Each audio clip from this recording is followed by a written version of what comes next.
තවත් මේ ගැඹුරු ප්‍රශ්නයක් මේකත් මේ අවිද්‍යා පත්‍ය සංඛාරා සංඛාර පත්‍ය විඥානං ආදී වශයෙන් පටිච්ච සමුප්පාද චක්‍රයට අනුකූලව මමත්වය විද්‍යාමාන වන ආකාරයත් පංචස්කන්ධය පටිච්ච සමුප්පාද චක්‍රයට අනුගත වන ආකාරයත් සරල නිදසුන් මගින් පහදලා දෙන්න කියලා මේක මහා ගැඹුරු විස්තරයක් තියෙනවා. උදෙත් මේ විස්තරයෙන් ටිකක් තමයි තේරෙන්න කිව්වේ විග්‍රහ කරලා. මොකද්ද වෙන්නේ? මේ පංචස්කන්ධය කියන ස්වභාවය අති සූක්ෂමේ පටන්ගෙන ඉහළ තැනට නිකන් තියෙන ක්‍රමවේදයක් තියෙනවා. නමුත් සමහරట్లాට මේක විවිධාකාරයේ විවිධ විදිහට මේක විග්‍රහ කරන්නේ. පංචස්කන්ධය විග්‍රහ කරන්න යන සමහර අය ශ්‍රාවක ගෝචර නොවන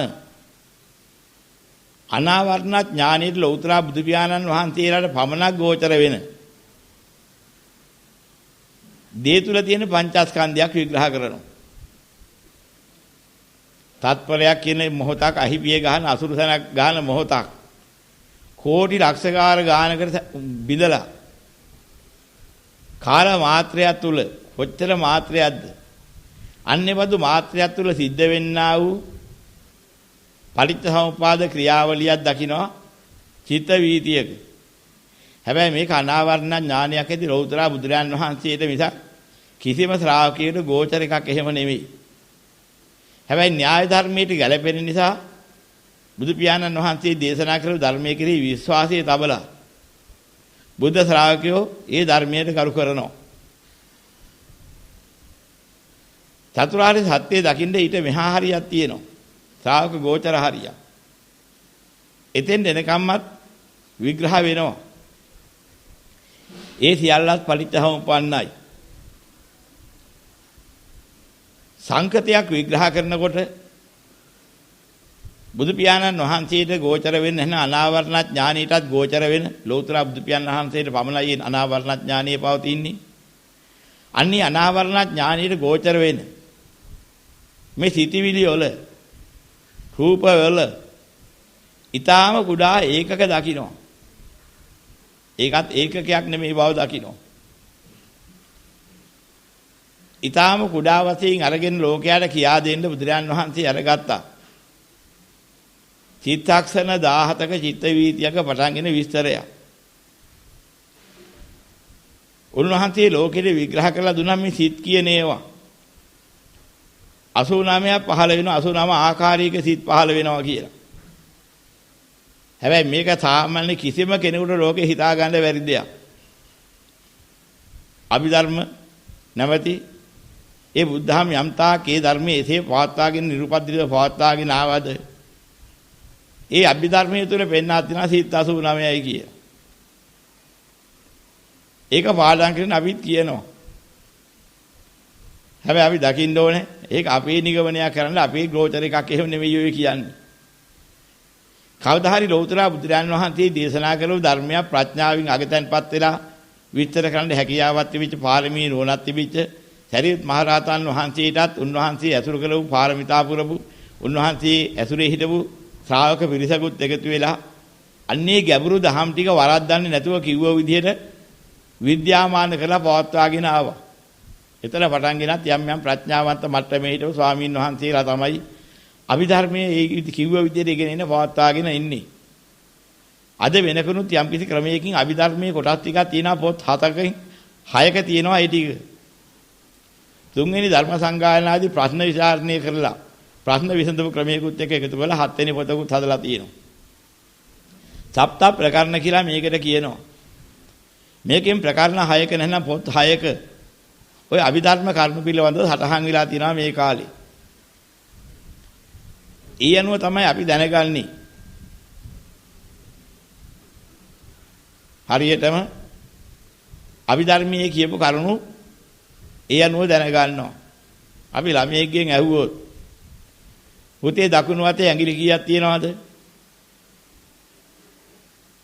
ඉතින් ඒ ළමයට ගයින්ද එහෙම තේරෙන හින්දා එක ගෝචර නිසා නොපැකිල උත්තරයක් දෙනවා ඇඟිලි 5යි.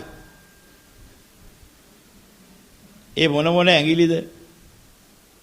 ඉගෙනගෙනක් තියෙනවා. හැඩයට අනුකූලව ස්වභාවයන්ට අනුකූලව නම් පහක් දීලා තිනවා ඇඟිලි පහකට.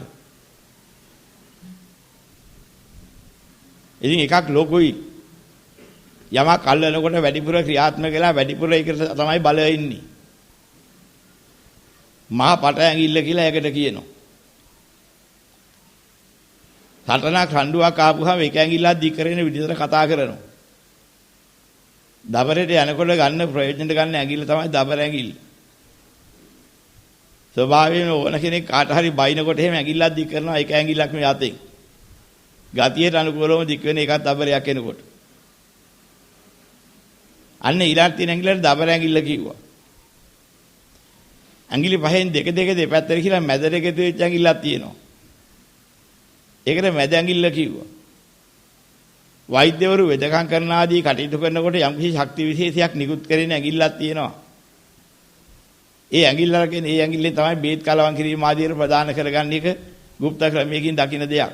දිවස් ඇති ආයෙ දැකලා කියා තියෙන දෙයක්. අන්න ඒක කියනවා වේද ඇඟිල්ල කියලා. අනික ඇඟිල්ලට පුංචි ඇඟිල්ලක් තියෙනවා. ඒක කියනවා සුළු ඇඟිල්ල කියලා. ළමයාට ඔය ටික කියා දුන්නාට පස්සේ පුතේ ඇඟිලි කීයක් තියෙනවද දකුණු අතේ? ඇඟිලි පහක් තියෙනවා. කියන්න වන්න නම් ටික. ඉතින් මාපට ඇඟිල්ල, දබර ඇඟිල්ල, මැද ඇඟිල්ල, වෙද ඇඟිල්ල, සුළු ඇඟිල්ල කියලා ළමත් කියනවා.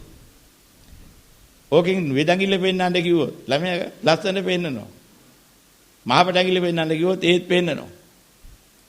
දැන් මේ ගෝචර දෙයක් ළමයාට කියා දුන්නා දැන් හොතර ගෝචරයි. ළමයාගේ මනසට ගෝචර දෙයක්. ළමයාගෙන් අහනවා පුතේ චිත්ත විද්‍යාවේ චිත්තාසන කීයක් තියෙනවද? මොකෙන් දැකලා කියන්නේ? කවුද දැකලා තියෙන ලෝකෙ? තුන් ලෝකෙ ලෞතර බුදුරන් වහන්සේට කිසි කෙනෙක් දන්නේ නැහැ. තියෙන චිත්තාසන ගන්න. වෙන්නේ නැහැ. ඒක අපිට කියන්නේ නම් ලෞතර බුදුරන් වහන්සේ දේශනා කළා කියලා අපේ දහම් පොත්වල ලියා තියෙනවා. අපේ සංඝ පරපුර මෙතේ ගෙනත් තියෙනවා. දහම් ගේන පරපුරේ. අභිධර්ම පොත්වල චිත්තක්ෂණ 17ක් තියෙනවා චිත්තක්ෂණයකට කියලා. එහෙම කියනවා මිසක් ඔක කවදාවත් ගෝචර වෙලා කියනවා නන් නෙමෙයි. අර අතේ ඇඟිලි පහයි කිව්වහම කවුරු හරි කියනවා පොතක ලියා තියෙනවා. දකුණු අතේ ඇඟිලි 7යි කිය. බලපුවාම එහෙම එකක් නැහැ. මේ පහ කියන එක වැරදිලා 7 දාලා තියෙන එක ළමයාත් කියනවා. හැබැයි ඔය විදිහට කවුරු හරි පොතක ලියා තිබුණොත් චිත්ත විද්‍යාවේ චිත්තක්ෂණ 18යි නැත්නම් 20යි කියලා. නෑ ඒක වැරදිලා කියන්නේ මොන අර්ථයෙන්ද? කියන්න විදියක් නෑ දන්නේ නෑනේ. එහෙනම් නොදන්න අවිශේෂ වෙන ගෝචර වෙච්ච දෙයක් Tamanට මනසට ගෝචර හැටියට කතා කරනවා නම් ඒකෙන් ධර්ම අවබෝධ කරගන්න බෑ. හැබැයි මේ න්‍යාය ධර්මයේ විශ්වාසයකින් ගෙනාපු නිසා ලෝතර බුදුරයන් වහන්සේගේ මහා ඥානයට අනාවරණ ඥානයට ගෝචිලා උන්වහන්සේ මේ චිත්තක්ෂණ 17ක් කියලා පෙන්වා තියෙනා නින්දා අපිත් ඒ ගෞරවයෙන් විශ්වාසයෙන් ඒක පිළිගන්නවා මිසක් වෙන එක අපිට වෙන එකක් නෙමෙයි කියලා අවංක වෙන්න ඕන. අවංකව ඒදී අපි එහෙම දැකිය යුතුයි. ඔක දන්න දෙකක් හැටියට කියන්න ගියොත් එහෙම අතරමං වෙනවා. ඉතින් ඊටාම කුඩා හැටියට පෙන්නනවා. ඔය සංකතයක් සමහරවල් වර්තමානයේ පෙන්වන්න ගිහිල්ලා සමහර අය ওই චිත්තක්ෂණයයි වර්තමානයේ කියන්නේ කියනවා. Tamante ගෝචර නැති එකක් අල්ලලා කතා කරනවා. චිත්තක්ෂණයේ වර්තමානයක් කියලා.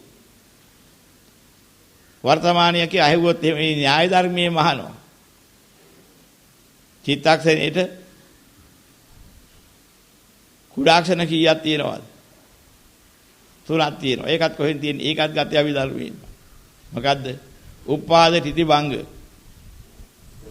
චිත්තක්ෂණයේ උපාද අවස්ථාවේ තිතිත් නැහැ භංගත් නැහැ. ඒකේ තිති අවස්ථාවේ උපාදත් නැහැ. ඒක ගෙවිලා ගිහිල්ලා භංගතාව ආවේ නැහැ. භංග අවස්ථාවේ උපාදයි තිති දෙකම ගෙවිලා ගිහිල්ලා. එහෙනම් කෝකද ඔකේ වර්තමානයි කියලා ඇහුවොත් උත්තර දෙන්න බැහැ හිර වෙනවා. එහෙනම් මොකේට වර්තමාන පනවන්න දේ විදිහට පරමාර්ථ වශයෙන් ලෝකයේ කිසි දෙයකට පරමාර්ථ වශයෙන් වර්තමාන පනවන්න බෑ. එහෙනම් කාලයක් පනවන්නේ මොනවටද? උපතක් පවතින මරණයක් පවතින අතරමැග විපරිණාමයක් පවතින යම් සංකතයක් ඇද්ද අන්නේ සංකත වලට කාල පැනවීමක් තියෙනවා. කාලයේ පනවලා වර්තමානය ගැන කතා කරන්න පුළුවන් ඔන්න ඕවට පනවපු දෙයකින්. පරමාර්ථ වර්තමාන පනවන්න බෑ. මේක හරි ගැඹුරු දෙයක් මේ කියවෙන්නේ අභිධර්මයට අයිති එකක්. එවෙනම් මේ වර්තමාන පනවලා තියෙන්නේ කොහොමද? එහෙම එකක් තියෙනවා සම්මති. අන්නර උපතයි විපතයි අතරේ විපරිණාමික කාල සීමාවට කියනවා ඒ වස්තුවේ වර්තමානයේ. යම් වස්තුවක් හැටියට අපි නමක් දානවා සංකතයකට, සකස් කරපු දෙයකට, සකස් වෙච්ච දෙයකට. නිකන් සකස් වෙන්නේ නැහැ, හේතුවක් ඇතුවයි යමක් සකස් වෙන්නේ. අන්නේ සකස් වුණ දෙයකට නමක් පවතිනවා මොනවා හරි නමක් දානවා. චිත්තක්ෂණය කියලා නමක් දැම්මෙත් එහෙම මේකට තමයි ඒක සංකතයක්. චිත්ත වීතිය ඒ තව සංකතයක්. එතකොට චිත්ත වීතිය හතරක් අරගෙන ඒකට නමක් දා ගන්නවා. චිත්ත වීති හතරකට. ඒ තව සම්මතයක්. ඊ ආදි වශයෙන් එක එක සත්වයන්ගේ පැවැත්මක් තියෙනවා. පැවැත්මට කාලයක් තියෙනවා. ඒ සත්වයන්ට උරුම ආයුෂ කාලයක්. දල වශයෙන්. ඒ කාල සීමාව තුර උපතක්, ඒ කාල අවසානයේදී විපතක් නැත්නම් මරණයක්, ඒ අතර විපරිණාමයක් පවතිනවා. ඔන්න ඔය කාල තුල කොතන හරි යම්කිසි අවස්ථාවක් සම්මත කරනවා. ඒක ඒ අවස්ථාවේ වර්තමානයේ හැටියට. ඒ සත්‍යය කොයි මොහොතකද ගත කරන්නේ? අන්නේ සීමාව මුල් කරගෙන ඔහු දැන් ගත කරන්නේ මේ අවස්ථාවේ. අන්න එහෙම වර්තමාන අවස්ථාවේ ස්වභාවය කියන ඔය විදිහට. එහෙම ඇරෙන්න තව ලෝකේ වර්තමානයක් පනවන්න ක්‍රමයක් නැහැ. මේක හරි ගැඹුරු දෙයක්. එහෙනම් මේ රූපස්කන්ධ, වේදනාස්කන්ධ, සංඥාස්කන්ධ, සංකාරස්කන්ධ, විඥානස්කන්ධ කියන්නේ ඔන්න ඔය ක්‍රමයට වෙන්නපු සංකත. ඒ රූප, වේදනා, සංඥා, සංකාර, විඥාන කිය දැම්මේ ඒ සංකතය හඳුන්වන්න පනවගත නම් පහකින් අවස්ථා පහක් හැඟෙව්වා. සත්‍යයේ ප්‍රවේද කළා බෙදලා ගත්තාම මේ සත්වයා කියන එක නා හැදිලා තියෙන්නේ මොනවැන්ද? විද්‍යාමාන වෙන්නේ මොනවැන්ද? ඔන්න ඔය කියන රූප, වේදනා, සංඥා, සංකාර, විඥාන කියන පොඩි පහෙන්. ඉතින් ඔය පොඩි පහේ කුඩාම ඒකක සම්මත හැටියට අරන් තියෙනවා. අපිට අගෝචර නොවන බුද්ධ ගෝචර වන්න නම් අනාවරණ ඥානයේ ලෞතර බුදු පියාණන් වහන්සේලා ගෝචර වන චිත්තක්ෂණ මුල් කරගෙන එක චිත්තක්ෂණයක් තුලත් ඔය රූප, වේදනා, සංඥා, සංකාර, විඥාන කියන ස්කන්ධ පහෙන් අහක වෙච්ච චිත්තක්ෂණයක්වත් නැහැ. එතනත් ඒක ක්‍රියාත්මකයි. සත්වයේ හැබැයි නම් සත්වයාගේ අංශු මාත්‍ර මොහොතක් අරගත්තා. එතනත් ඔන්න ඔය විදිහට මේ පංචස්කන්ධයේ පටිච්චසමුපාදිත අනුව ක්‍රියාත්මකයි. ඒ හැරි අපි දකින්නේ බුද්ධ ශ්‍රාවක දේශනාවට අනුවයි. බුද්ධරයන් වහන්සේගේ අනාවරණ ඥානීය දේශනාව බුද්ධ ශ්‍රාවකයන් වහන්සේලා ගෙනාවා නම් ඊට අනුවයි. අපිට හදන්න බෑ, ඒක වෙනස් කරන්න බෑ. ඒ කියා තියෙන ක්‍රමයටම ඒවා බලපුවාම ඒ න්‍යාය ධර්මයට එකඟ බව පේනවා. ශ්‍රාවක ඥානෙ ඉච්චරයි. ප්‍රමාණ එහෙම කියන්න බෑ, කවදාවත් වෙනස් කරන්න බෑ. එක එකනට ඕන හැටියට. එහෙනම් ලෞතර බුදු පියාණන් වහන්සේ තියෙන ස්වභාවය කිව්වොත් ඒ ස්වභාවය ගත්තා මිසක් ඒක වෙනස් කරලා කතා කරන්න බෑ. ඒක දකින්න තව කෙනෙක් නැහැ. ඒකයි කිව්වේ චිත්තක්ෂණ 17ක් තියෙන චිත්ත වීතියක් ගැන බුදුරජාණන් වහන්සේ දේශනා කළා නම් නෑ පොඩ්ඩක් ඔක වෙනස් එකක් තියෙනවා චිත්තක්ෂණ 20ක හේකුත් තියෙනවා කියලා එහෙම කියන්න බෑ. ඒක දේශනා කරා නම් කරපු ක්‍රමවේදයට අනුව මිසක් වෙන ක්‍රමයකට බෑ. ඉතින් මෙතන පටන්ගෙන ඔය සම්මත දකින්න ඕනේ. ඔය රූපස්කන්ධයේ ඊතා කුඩා ෂණ මාත්‍රේ තමයි අර චිත්තක්ෂණය තුළ තිබෙන රූප මාත්‍රේ, වේදනා මාත්‍රේ, සංඥා මාත්‍රේ, සංඛාර මාත්‍රේ, විඥාන මාත්‍රේ. ඔන්න ඔතන පටන්ගෙන පෙන්නන ක්‍රමයක් තියෙනවා. නාම රූපපත්‍ය විඥාන, විඥානපත්‍ය නාම රූපං කියන.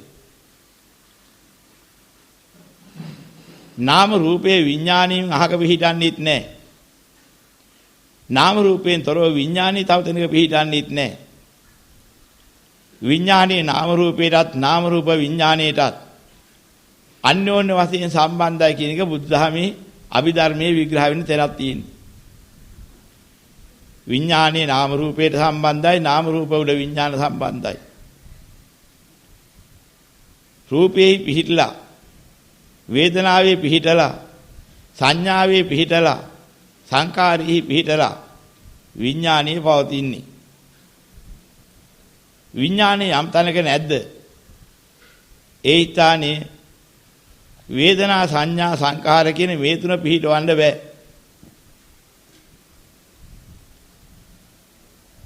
ඒකයි ඒ වෙනස. එහෙනම් අර රූපයක් සම්බන්ධ නොකර ඔය වේදනා සංඥා සංකාර කියන ඒවා ගොඩනගන්නවත් බෑ. රූප වේදනා සංඥා සංකාර කියන මෙන්න මේ ටික එකතු කරලා ගොඩනගපු තැනක තමයි විඥානය පහළ වෙන්නේ. ඔය කාරණා හරි ගැඹුරුයි. නමුත් මේ අහන ප්‍රශ්නෙට උත්තර දෙන්න ඔය ටික නොකිය බෑ. එක කිය යුතුත් වෙනවා. ඒකයි මේ කාරණේ. ඉතින් මේක හරි ගැඹුරුයි කොහොම තේරුම් ගනීද?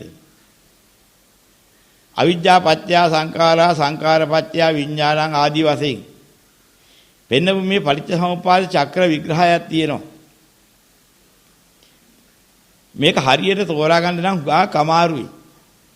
මොකද හේතුව අර බුදුරජාන් වහන්සේ දේශනා කළ සිත් 89ටම පටිච්චසමුප්පාද චක්‍ර 89ක් ක්‍රියාත්මක වෙනවා. ඉස්සෙල්ලා ඒක තෝරාගෙන ඉන්න ඕනේ. එහෙම නැත්නම් මේ චිත්තක්ෂණ පහළ වෙන චිත්ත වීතියක චිත්තක්ෂණ පහළ වෙන ක්‍රමවේදයේ පටිච්චසමුප්පාදයට ගැප් කරලා පෙන්නන්නේ කොහොමද? සිත් කියන්නේ එකක් නෙමෙයි. ප්‍රධාන වශයෙන් සිත් වර්ග තුනක් තියෙනවා. අර 89 බෙදලා. එකක් තමයි කර්ම සිත්. ඒ කියන්නේ කුසල අකුසල සිත්. අනික කොට තමයි විපාක සිත්. අව්‍යාකෘත කියලා එකට කියනවා. අනික තමයි රහතන් වහන්සේලාට පහළ වෙන ක්‍රියාසිත. අනික අයටත් පහළ වෙනවා දෙක තුනක් තියෙන බව අභිධර්මයේ පෙන්නනවා. වොත්තපන ආවර්ජන කියා දෙකක්. ওই දෙකත් සාමාන්‍ය සත්වෙින්දත් පහළ වෙන ක්‍රියාසිත දෙකක්.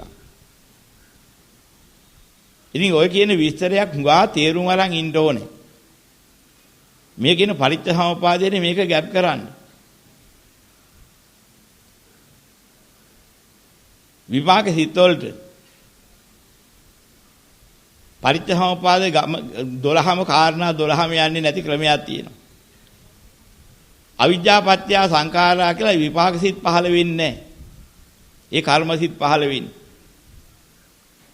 විපාක වශයෙන් පහළ වෙන යම් සංඛාරයක් ගොඩනැගින් තැනක් තියෙනවා.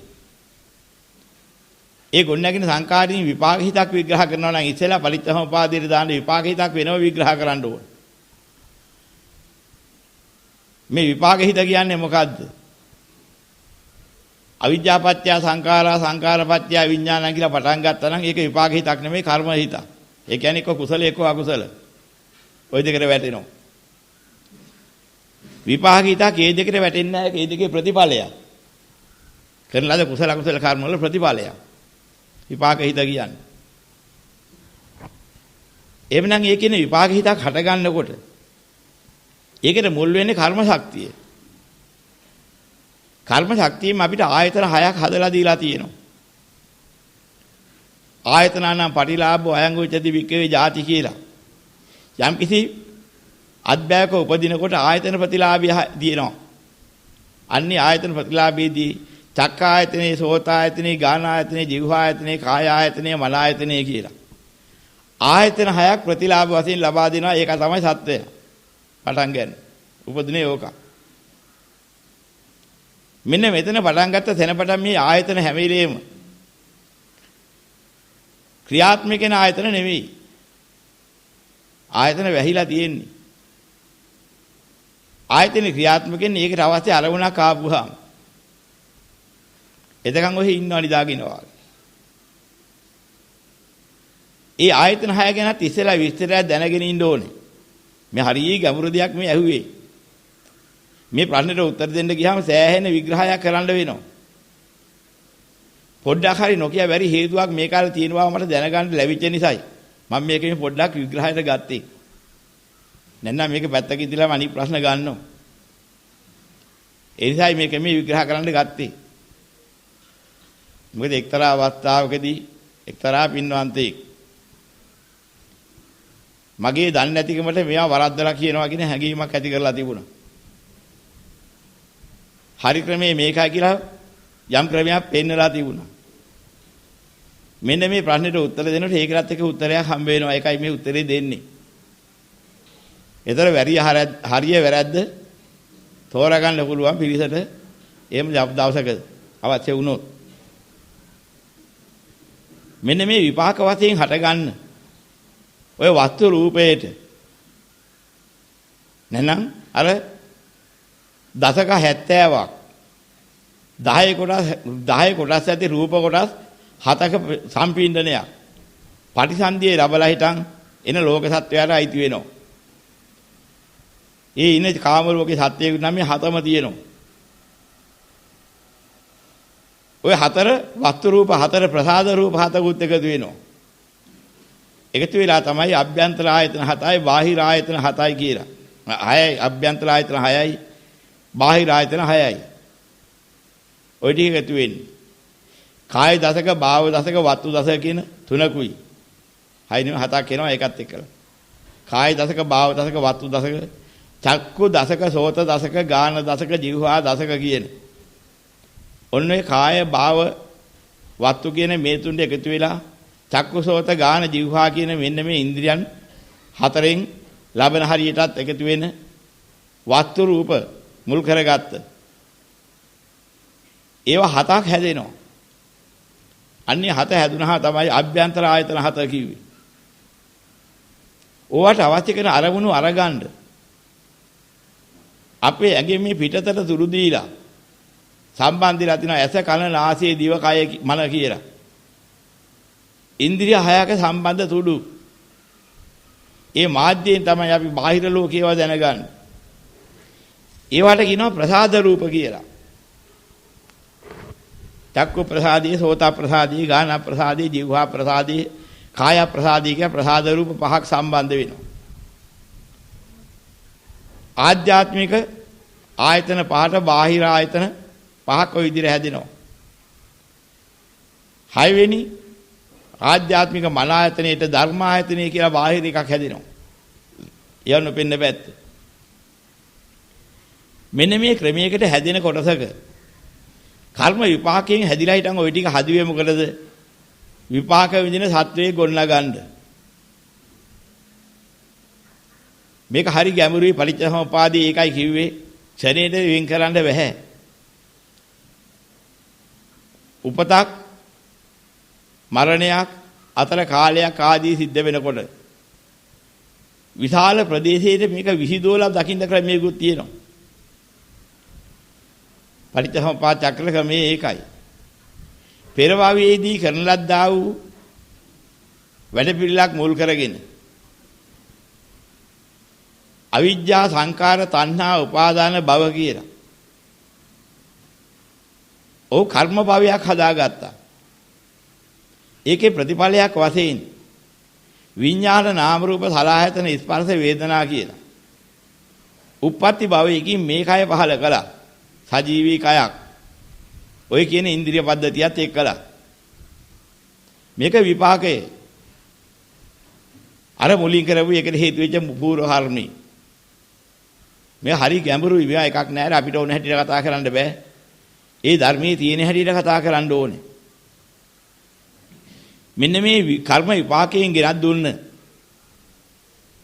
ඒ ආයතන වලට චක්කායතනේ, රූපායතනේ, සෝතායතනේ, සද්ධායතනේ, ගානායතනේ, ගන්ධායතනේ, જીවහායතනේ, රසායතනේ, කායායතනේ, පොට්ටබ්බායතනේ, මනායතනේ, ධර්මායතනේ, පටිච්චයි. පටිච්ච කියන්නේ මිත්‍රායි හිත. ඒකට එක එකතු වෙනවා. සුදුසු දේ සුදුසු තැනට එකතු කරන්න ඕනේ. ඇහැට රූප මිසක් ඇහැට ශබ්ද ගන්ධ රස ස්පර්ශ ඉන්නේ නැහැ.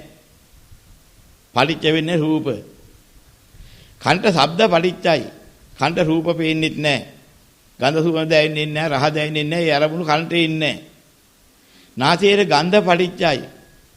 හිතවත් සම්බන්ධයි. නාසයේ පේන්නෙත් නැහැ. නාසයේ ඇහෙන්නෙත් නැහැ. නාසයේ රහ දැනෙන්නෙත් නැහැ. නාසයේ ස්පර්ශ දැනෙන්නෙත් නැහැ. නාසයේ දැනෙන්නේ ගන්ධ. දිවට රස. දිවට පේන්නෙත් නැහැ, ඇහෙන්නෙත් නැහැ. අන්න ඒ වගේ දකින්න ඕනේ. කාය ඉන්ද්‍රියට ස්පර්ශය. ඒක ඇහැටත් නැහැ, කන්ටත් නැහැ, නාහිටත් නැහැ, දිවටත් නැහැ. ඒකට ගැලපෙන එක ඒකට. මනට ධර්ම. අන්න ඒක එකින් එක දකින්න ඕනේ. මේ විදිහට දැකලා ඇතකන දිවනාසයේ ශාරීරිය මන කියන මේ බාහිර ඉන්ද්‍රිය හයක තිබෙන්නා වූ ප්‍රසාද රූපයන්ට සම්බන්ධ වෙලා එනනම් පංච ප්‍රසාදයන්ට සම්බන්ධ වෙලා එන අරමුණු ඒ වගේම ධර්මාරම්මණය මනසට සම්බන්ධ වෙලා ආධ්‍යාත්මික ආයතන හයට ගෝචර වෙනවා. මෙන්න මේ ගෝචර වෙන සිද්ධිය තමන් අපි ක්‍රියාත්මක වෙන ක්‍රමයක් තියෙනවා. පේනවා කියලා ගෝචර වෙනවා එකක්. බලනවා කියලා එකක් කරනවා. පේන එක විපාකේ. බලන එක කර්මය. ඉතල කර්මයි විපාකයි හැදෙන හැටි තෝරාගෙන ඉන්න ඕනේ. පේන්නේ විපාකේ. බලන්නේ කර්මය. ඇහෙන්නේ විපාකේ. අහන්නේ කර්මය. ගඳ සුවඳ වශයෙන් දැනෙන්නේ විපාකේ. ආග්‍රහණය කරන්නේ කර්මය. රස වශයෙන් දැනෙන්නේ විපාකේ. රස වින්දනය කරන්නේ කර්මය. කයට දැනෙන ස්පර්ශයේ විපාකේ. කයෙන් කරගෙන යන විඳින්නේ ස්පර්ශයේ කර්මය. හිතට දැනෙන්නේ විපාකේ.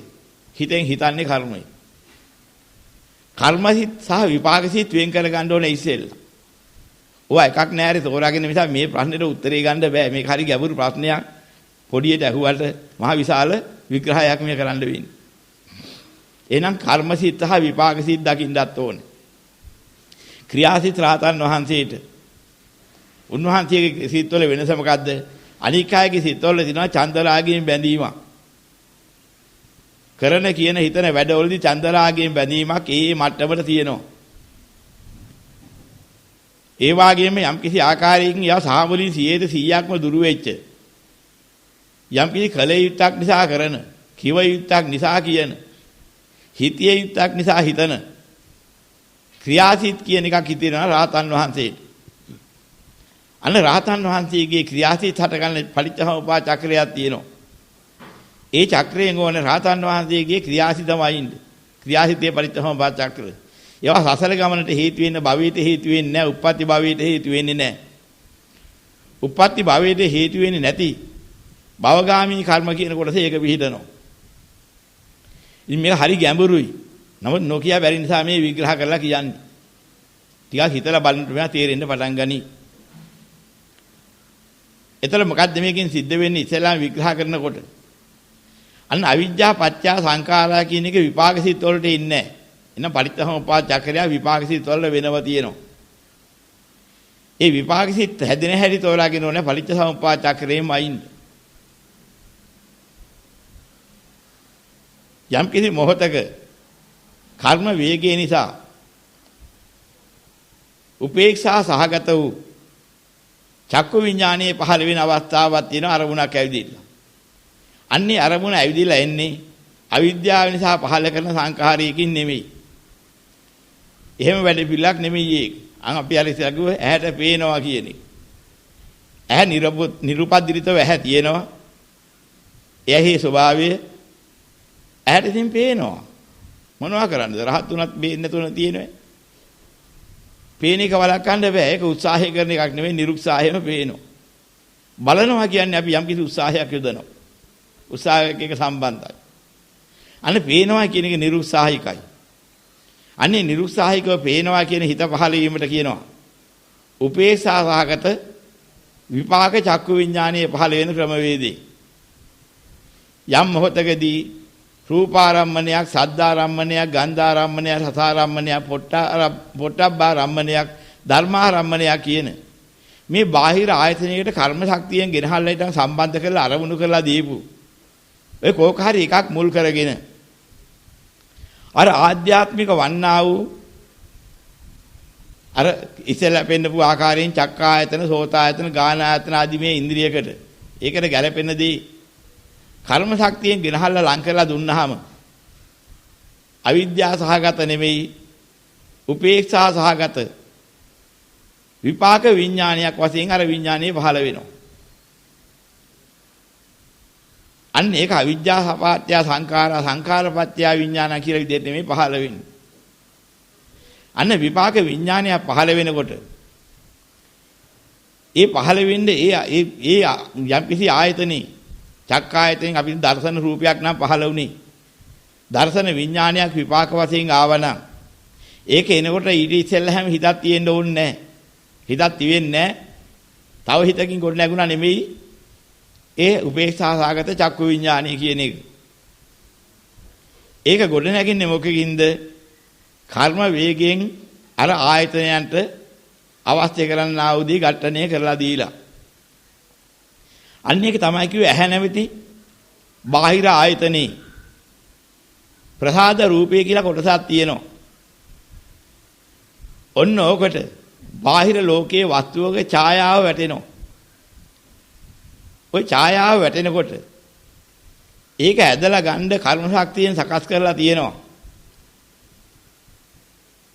චක්කු ආයතනේ චක්ඛායතනේ චක්ඛායතනයේ චක්කු ප්‍රසාද රූපයෙන් ඇදලා එනවා. හරියට පරාග කියන මලෙන් පරාග එනවා ගෙඩි මලට පෝෂණය වෙනවා. උපමාවක් කියනනම් ඔන්න ඔහොම එකක්. චක්ඛායතනයේ පෝෂණය වෙනවා පරාගයකින්. මොන පරාගයෙන්ද? රූප අර චක්ඛායතනේ රූප කියන්නේ ඒක එන්නේ චක්කු ප්‍රසාදයේ කියන ඇහිති වෙන්නා වූ බාහිර ආයතනෙ. බාහිර ආයතනෙ තියෙන ඇහි. අභ්‍යන්තර ආයතනේ පපුව සම්බන්ධ වෙලා හෘදය සම්බන්ධ වෙලා තියෙන මනෝමය කායිකත්වයේ කර්මජ කයි තිබෙන චක්කු රූපේ නැත්නම් චක්කු ආයතනය කියන එකටයි ඒ සම්බන්ධ වෙන්නේ. අන්න එතෙන්ටයි සම්බන්ධය ඉන්නේ පරිච්ඡ වෙලා තියෙන්නේ. ඔන්න ඔතෙන්ට ඇදිලා සම්බන්ධ වෙනවා. සම්බන්ධ වෙනකොට මොකද වෙන්නේ? විපාක වූ උපේක්ෂා සහගත චක්කු විඥානීය පහළ වෙනවා. අන්නේ පහළ වෙන ක්‍රමවේදයක් තියෙනවා. එකපාරට නෙමෙයි විඥානීය පහළ වෙන්නේ. විඥානීය එකට තමයි පහළ වෙන්නේ. නමුත් විඥානීයකට තනියෙන් පහළ වෙන්න බෑ. සර්වචිත සාධාරණ චෛතසික කියලා කොටසක් තියෙනවා. අඩුම ගානේ ටික ඕනෑමයි. ඒකෙන් පළවෙනි එක තමයි කර්ම ශක්තියෙන් පහළ කරලා දෙන චක්ඛායතනයේ තියෙන ජීවිත රූපයේ සහිත චක්ඛායතනයේ ස්පර්ශයක් දෙනකොට අර ඡායාවයි. නැන ප්‍රසාද රූපයට ආපු දර්ශන මාත්‍රයක් ආවනම් ඒ දර්ශන ඡායාව. ඇදිලා ගිහිල්ලා ඒ ඡායාව වදිනවා ස්පර්ශ වෙනවා. අර චක්කු ප්‍රසාදී. අන්න ස්පර්ශ කියන එක ඇදිනකොට ද්‍රව්‍යමේ ස්පර්ශය එනකොටම නාම ස්පර්ශයක් ගොඩ නැගෙනවා. චක්කු විඥානීය මුල් කරගෙන. අන්න ස්පර්ශ චෛතසිකය හැදුන චක්කු විඥානීයට. ඒ මොහොතේ එනකොටම වදිනකොටම ඒකේ තිබෙන්නා වූ සැප බව හෝ දුක් බව හෝ මධ්‍යස්ථ භාවයේ දැනෙන වශයෙන් තවත් චෛතසිකයක් පහළ වෙනවා. චෛතසික මාත්‍රයක්. ඒකට කියනවා වේදනා චෛතසිකය. එතකොට මේ දැනුනේ එක හඳුනා ගන්න පුළුවන් වන්නා වූ චෛතසිකයක් පහළ වෙනවා. ඒක කියනවා සංඥා චෛතසිකය. මෙන්න මේ ටික පහළ වෙනකොටම ඒ සමගම පහළ වෙනවා චේතනා කියලා චෛතසිකේ. ඒ කිව්වේ මොකද්ද? අන්නර හදන රූපේ තිබුණ ඡායා සටහන ඒ තිබුණ ආකාරයෙන් නාමයේ සටහන් කරන ක්‍රමේ ඒ වැඩ පිළිල කරන චෛතසිකේ තමයි චේතනා චෛතසිකේ. එවෙලේ ගොඩ නැගින්නේ ඒකත් එක්ක. ඔන්න වෙලාදී මන ඉසිකාර කියන ඔය මනේන්ද්‍රිය එකින් එකට වර්ධනය කරන ක්‍රමවේදයක් තියෙනවා. චිත්ත වලින් පටන්ගෙන චිත්ත මනෝ කරනවා, මනෝ මානසං කරනවා, මානසං හදයන් කරනවා, හදයන් පණ්ඩරං කරනවා. මෙහෙම එකින් එකට ගිහිලා විඥානස්කන්ධෝ කියන දෙන්න වර්ධනය කළ දෙන යම්කිසි ක්‍රමවේදයක් තියෙනවා.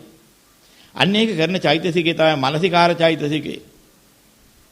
ස්පර්ශ වේදනා සංඥා චේතනා මානසිකාර කියන ඔන්න ඒ චෛතසික ටික එනකොට ඔන්න තන පිළිట్లా තියෙනවා.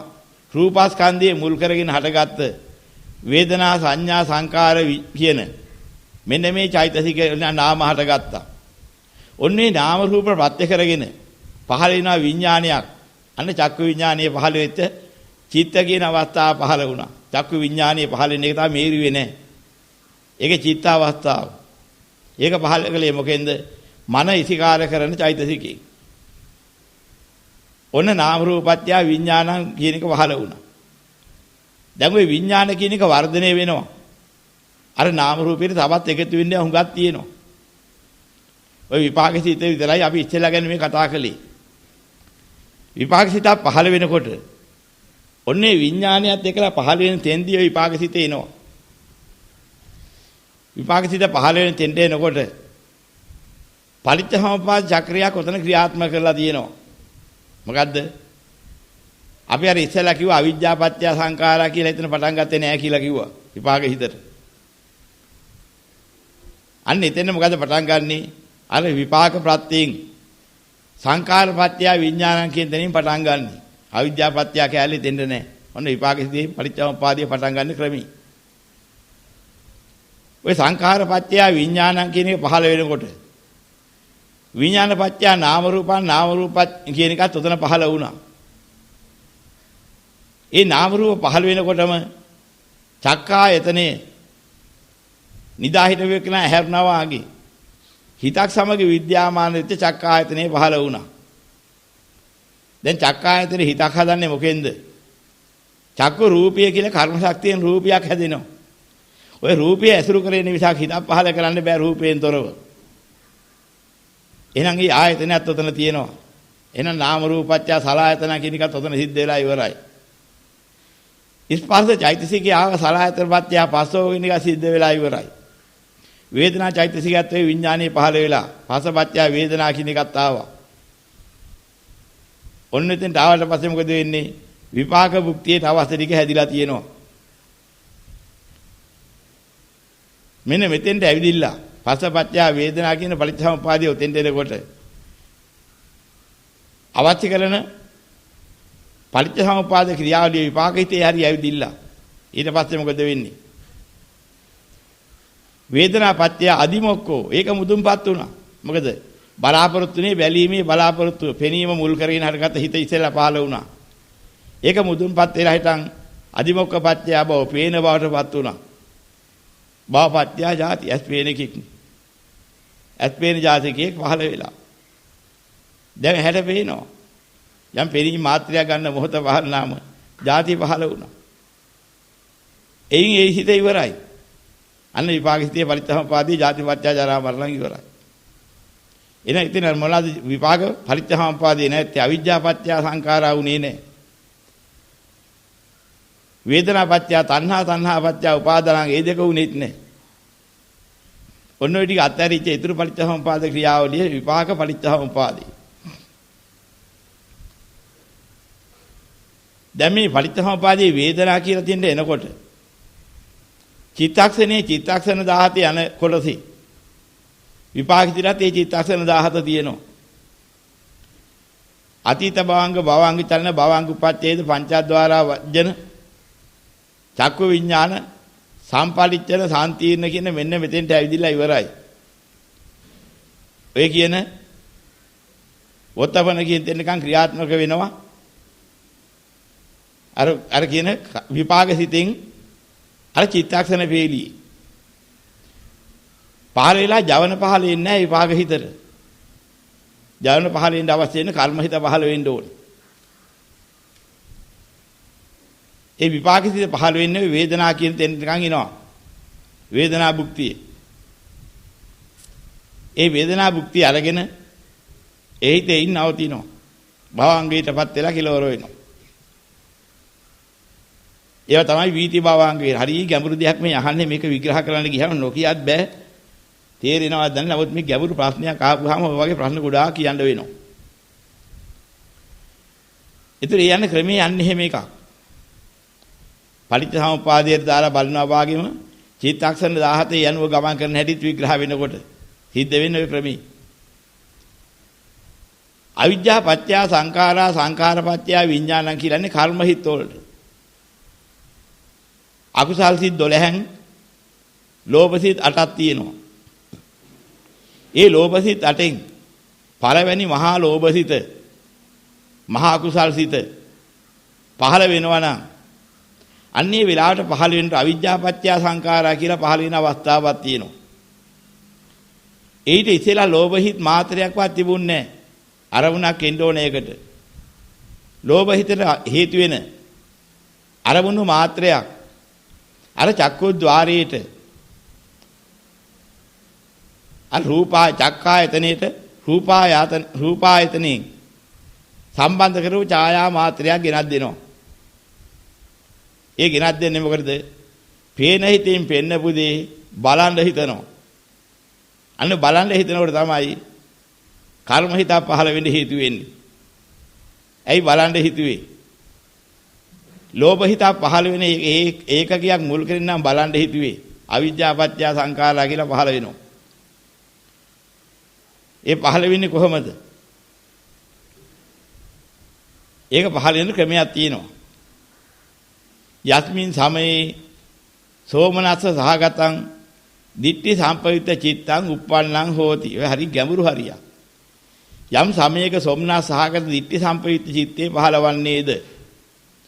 රූපාරම්මණං වා සද්ධාරම්මණං වා ගන්ධාරම්මණං වා රසාරම්මණං වා පොට්ටබ්බාරම්මණං වා ධම්මාරම්මණං වා රූපාරමුණක් සද්ධාරමුණක් ගන්ධාරමුණක් රසාරමුණක් පොට්ටබ්බාරමුණක් ධර්මාරමුණක් කියන මේ යම් අරමුණක් මුල් කරගෙන පහළ වෙනවද? යම් යම් වාපනාරා මේ කෝක හරි කමන්නේ කෝකේ හරි එකක් මුල් කරගෙන තස්මින් සමයේ එසමෙහි අවිද්‍යාපත්‍ය සංඛාරා ඔන්න සිද්ධාන්තය. අවිද්‍යා ප්‍රත්‍යයෙන් සංඛාර වෙන තැන අරමුණ ඉන්න ඕනේ ඉස්සෙල්ලා විපාක වශයෙන්. අරමුණ ගිනත් දුන්නාට පස්සේ අපි බලන්න පටන් ගත්තා. බලනකොට අරමුණ අවිද්‍යාව මුල් කරගෙන එනවා. එන්නේ කොහොමද? අර රූපාරම්මණයට එනවා. ඇවිදලා රූප ඡායාව ප්‍රසාද රූපී ගැටිච්ච එක ඕනකමින් බදාගෙන අල්ලන්න ගියාම අවිද්‍යාව ප්‍රත්‍යයෙන් ඇවිදලා ඒක වදිනවා චක්කුරු අර චක්කු ප්‍රසාදී.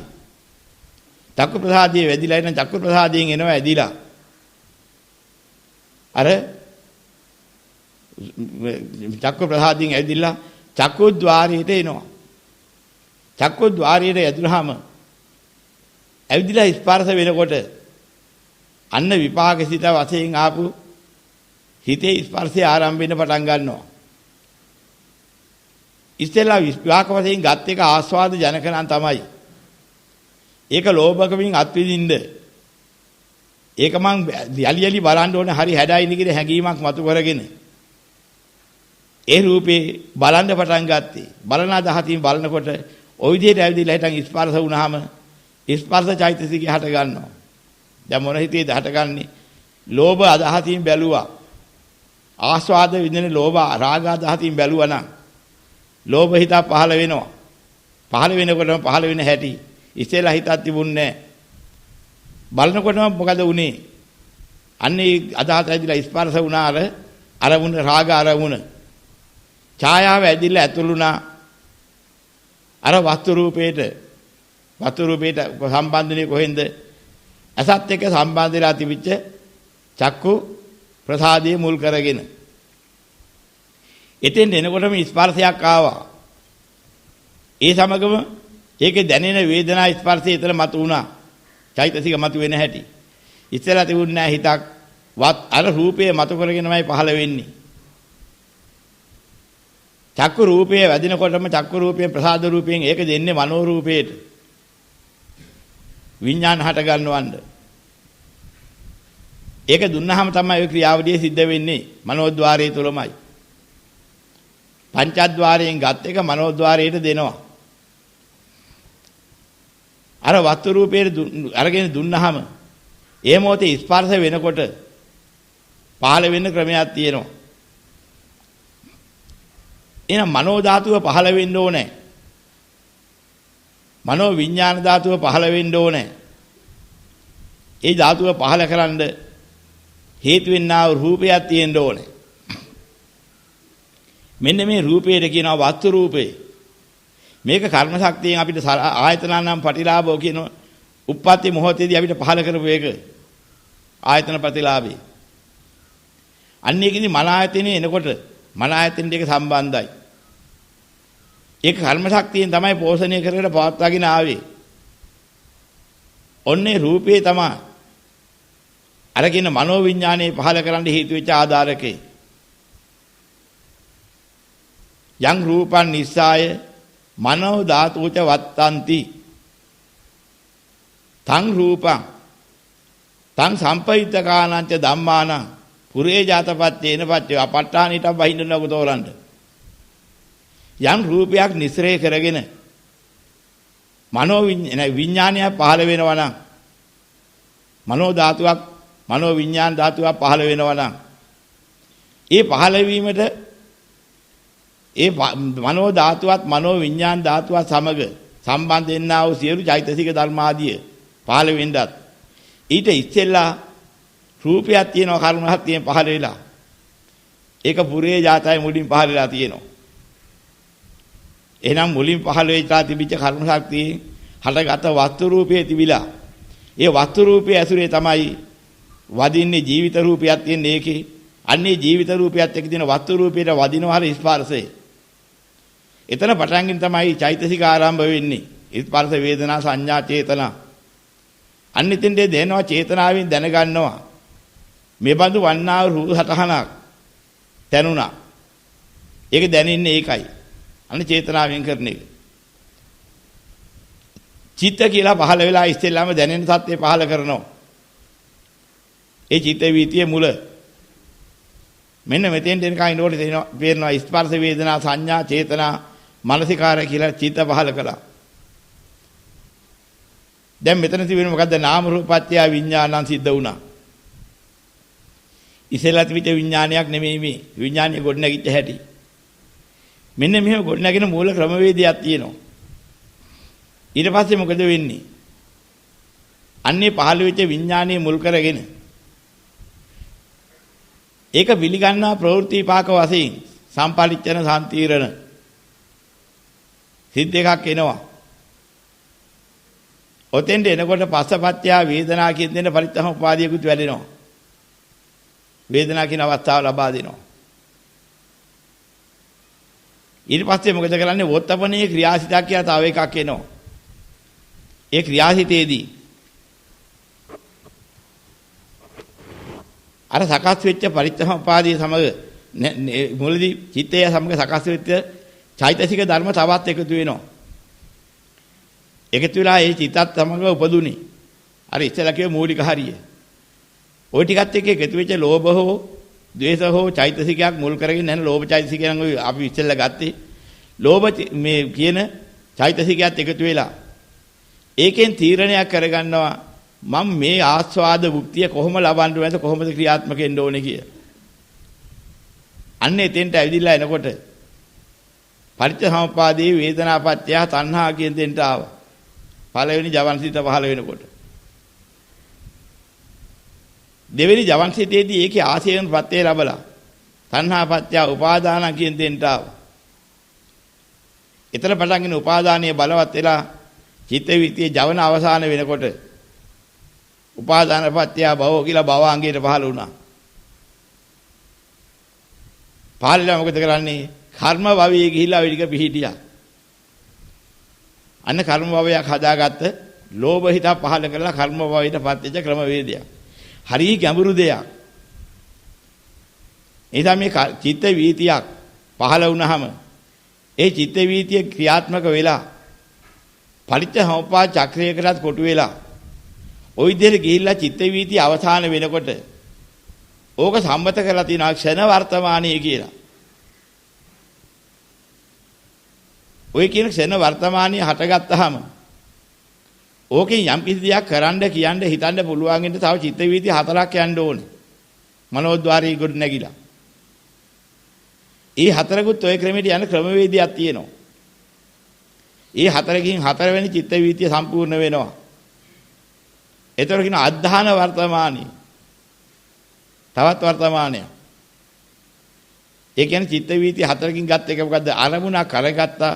ඒ අරමුණට අනුකූලව Tamanට ඕන හැටියේ ලෝභ දේශ මොහ හරි අලෝභ දේශ මොහ හරි මොක හරි ගත්ත තීරණයට අනුව හිතපු කියපු කරපු යමක් ඇත්නම් හිතන කියන කරන යමක් ඇත්නම් අන්නේ මාත්‍රිය ක්‍රියාත්මක කරන්න යන පරිච්ඡසමුපාද ක්‍රියාවලියක් ඔය කිව්වේ. චිත්ත වීති හතරකුත් පටිච්චසමුප්පාද හතරකුත් ක්‍රියාත්මක වෙනවා ටිකකට. හතර ආකාරයෙන් ක්‍රියාත්මක වෙන පටිච්චසමුප්පාද හතරක් ක්‍රියාත්මක වෙලා තමයි ඔය අද්ධාන වර්තමාන කියන අරමුණක් ආපුහාම අරමුණ මොහතකින් හිතලා ඒකට මෙහෙම ප්‍රතිචාරයක් මම දක්වන්න ඕනේ කියලා අදහසක් ආපහු ක්‍රියාත්මක වෙනවා නම් හිතකින් ඔය මාත්‍රයට ඔන්න ඔය ටික සම්බන්ධයි. මේක හරිය ගැඹුරුයි. ඉතින් මෙහෙම ගැඹුරු දෙයක් තමයි මේ මට මේ ඇහෙව්වේ. මේකට මේ ගැළපෙන හැටි පහදලා දෙන්න කියලා. ඉතින් තේරෙයිද මම දන්නේ නැහැ මෙච්චර කිව්වේ අහන්න මේකට උත්තර නොදී බැරි කමට. දැන් පටිච්චසමුප්පාද චක්‍රයේට 80 ආකාරයක්.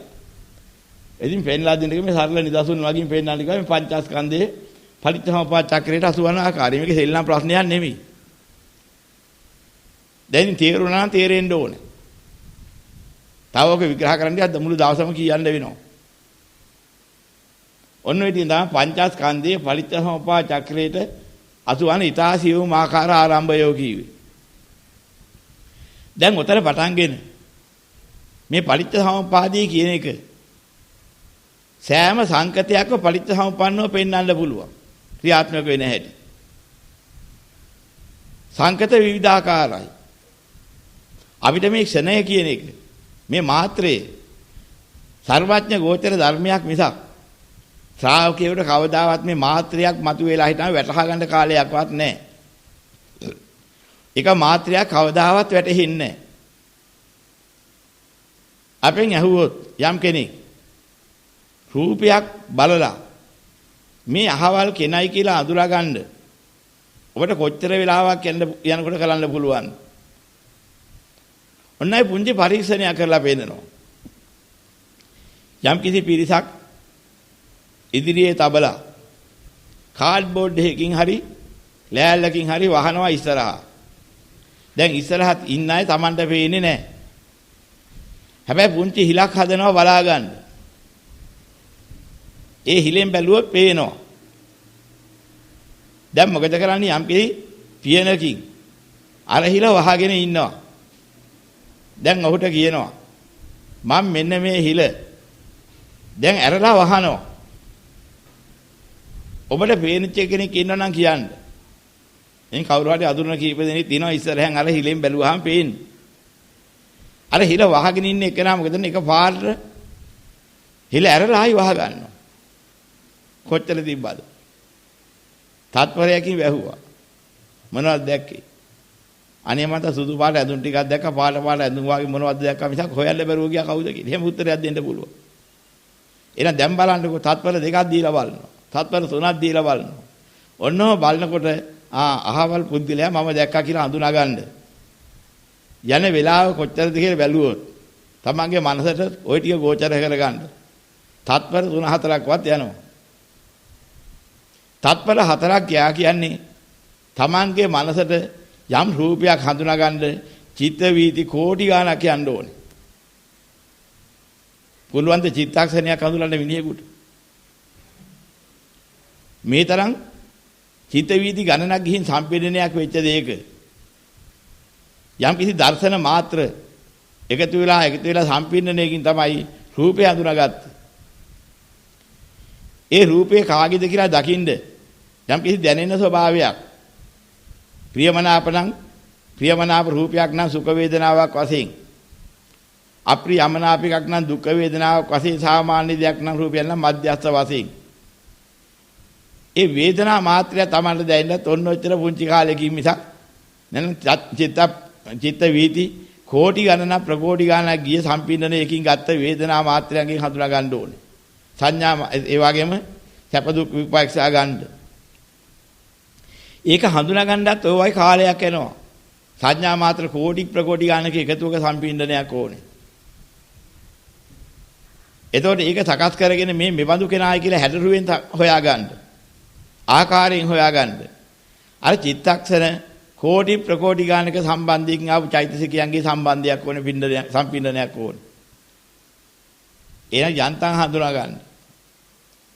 යම් කිසි විදිහක ආස්වාදයක් විඳින මට්ටමට තමන්ගේ හිතට යම් කිසි වෙලාවක් ආවනම් හරි ලස්සන රූපයක්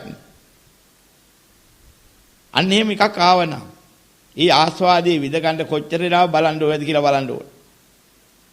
යම්කිසි අඩුම වෙලාවක් තියෙනවා නම් යම්කිසි කෙනෙකුට රූපයක් දැකලා ආස්වාද මාත්‍රයක් විඳ ගන්න.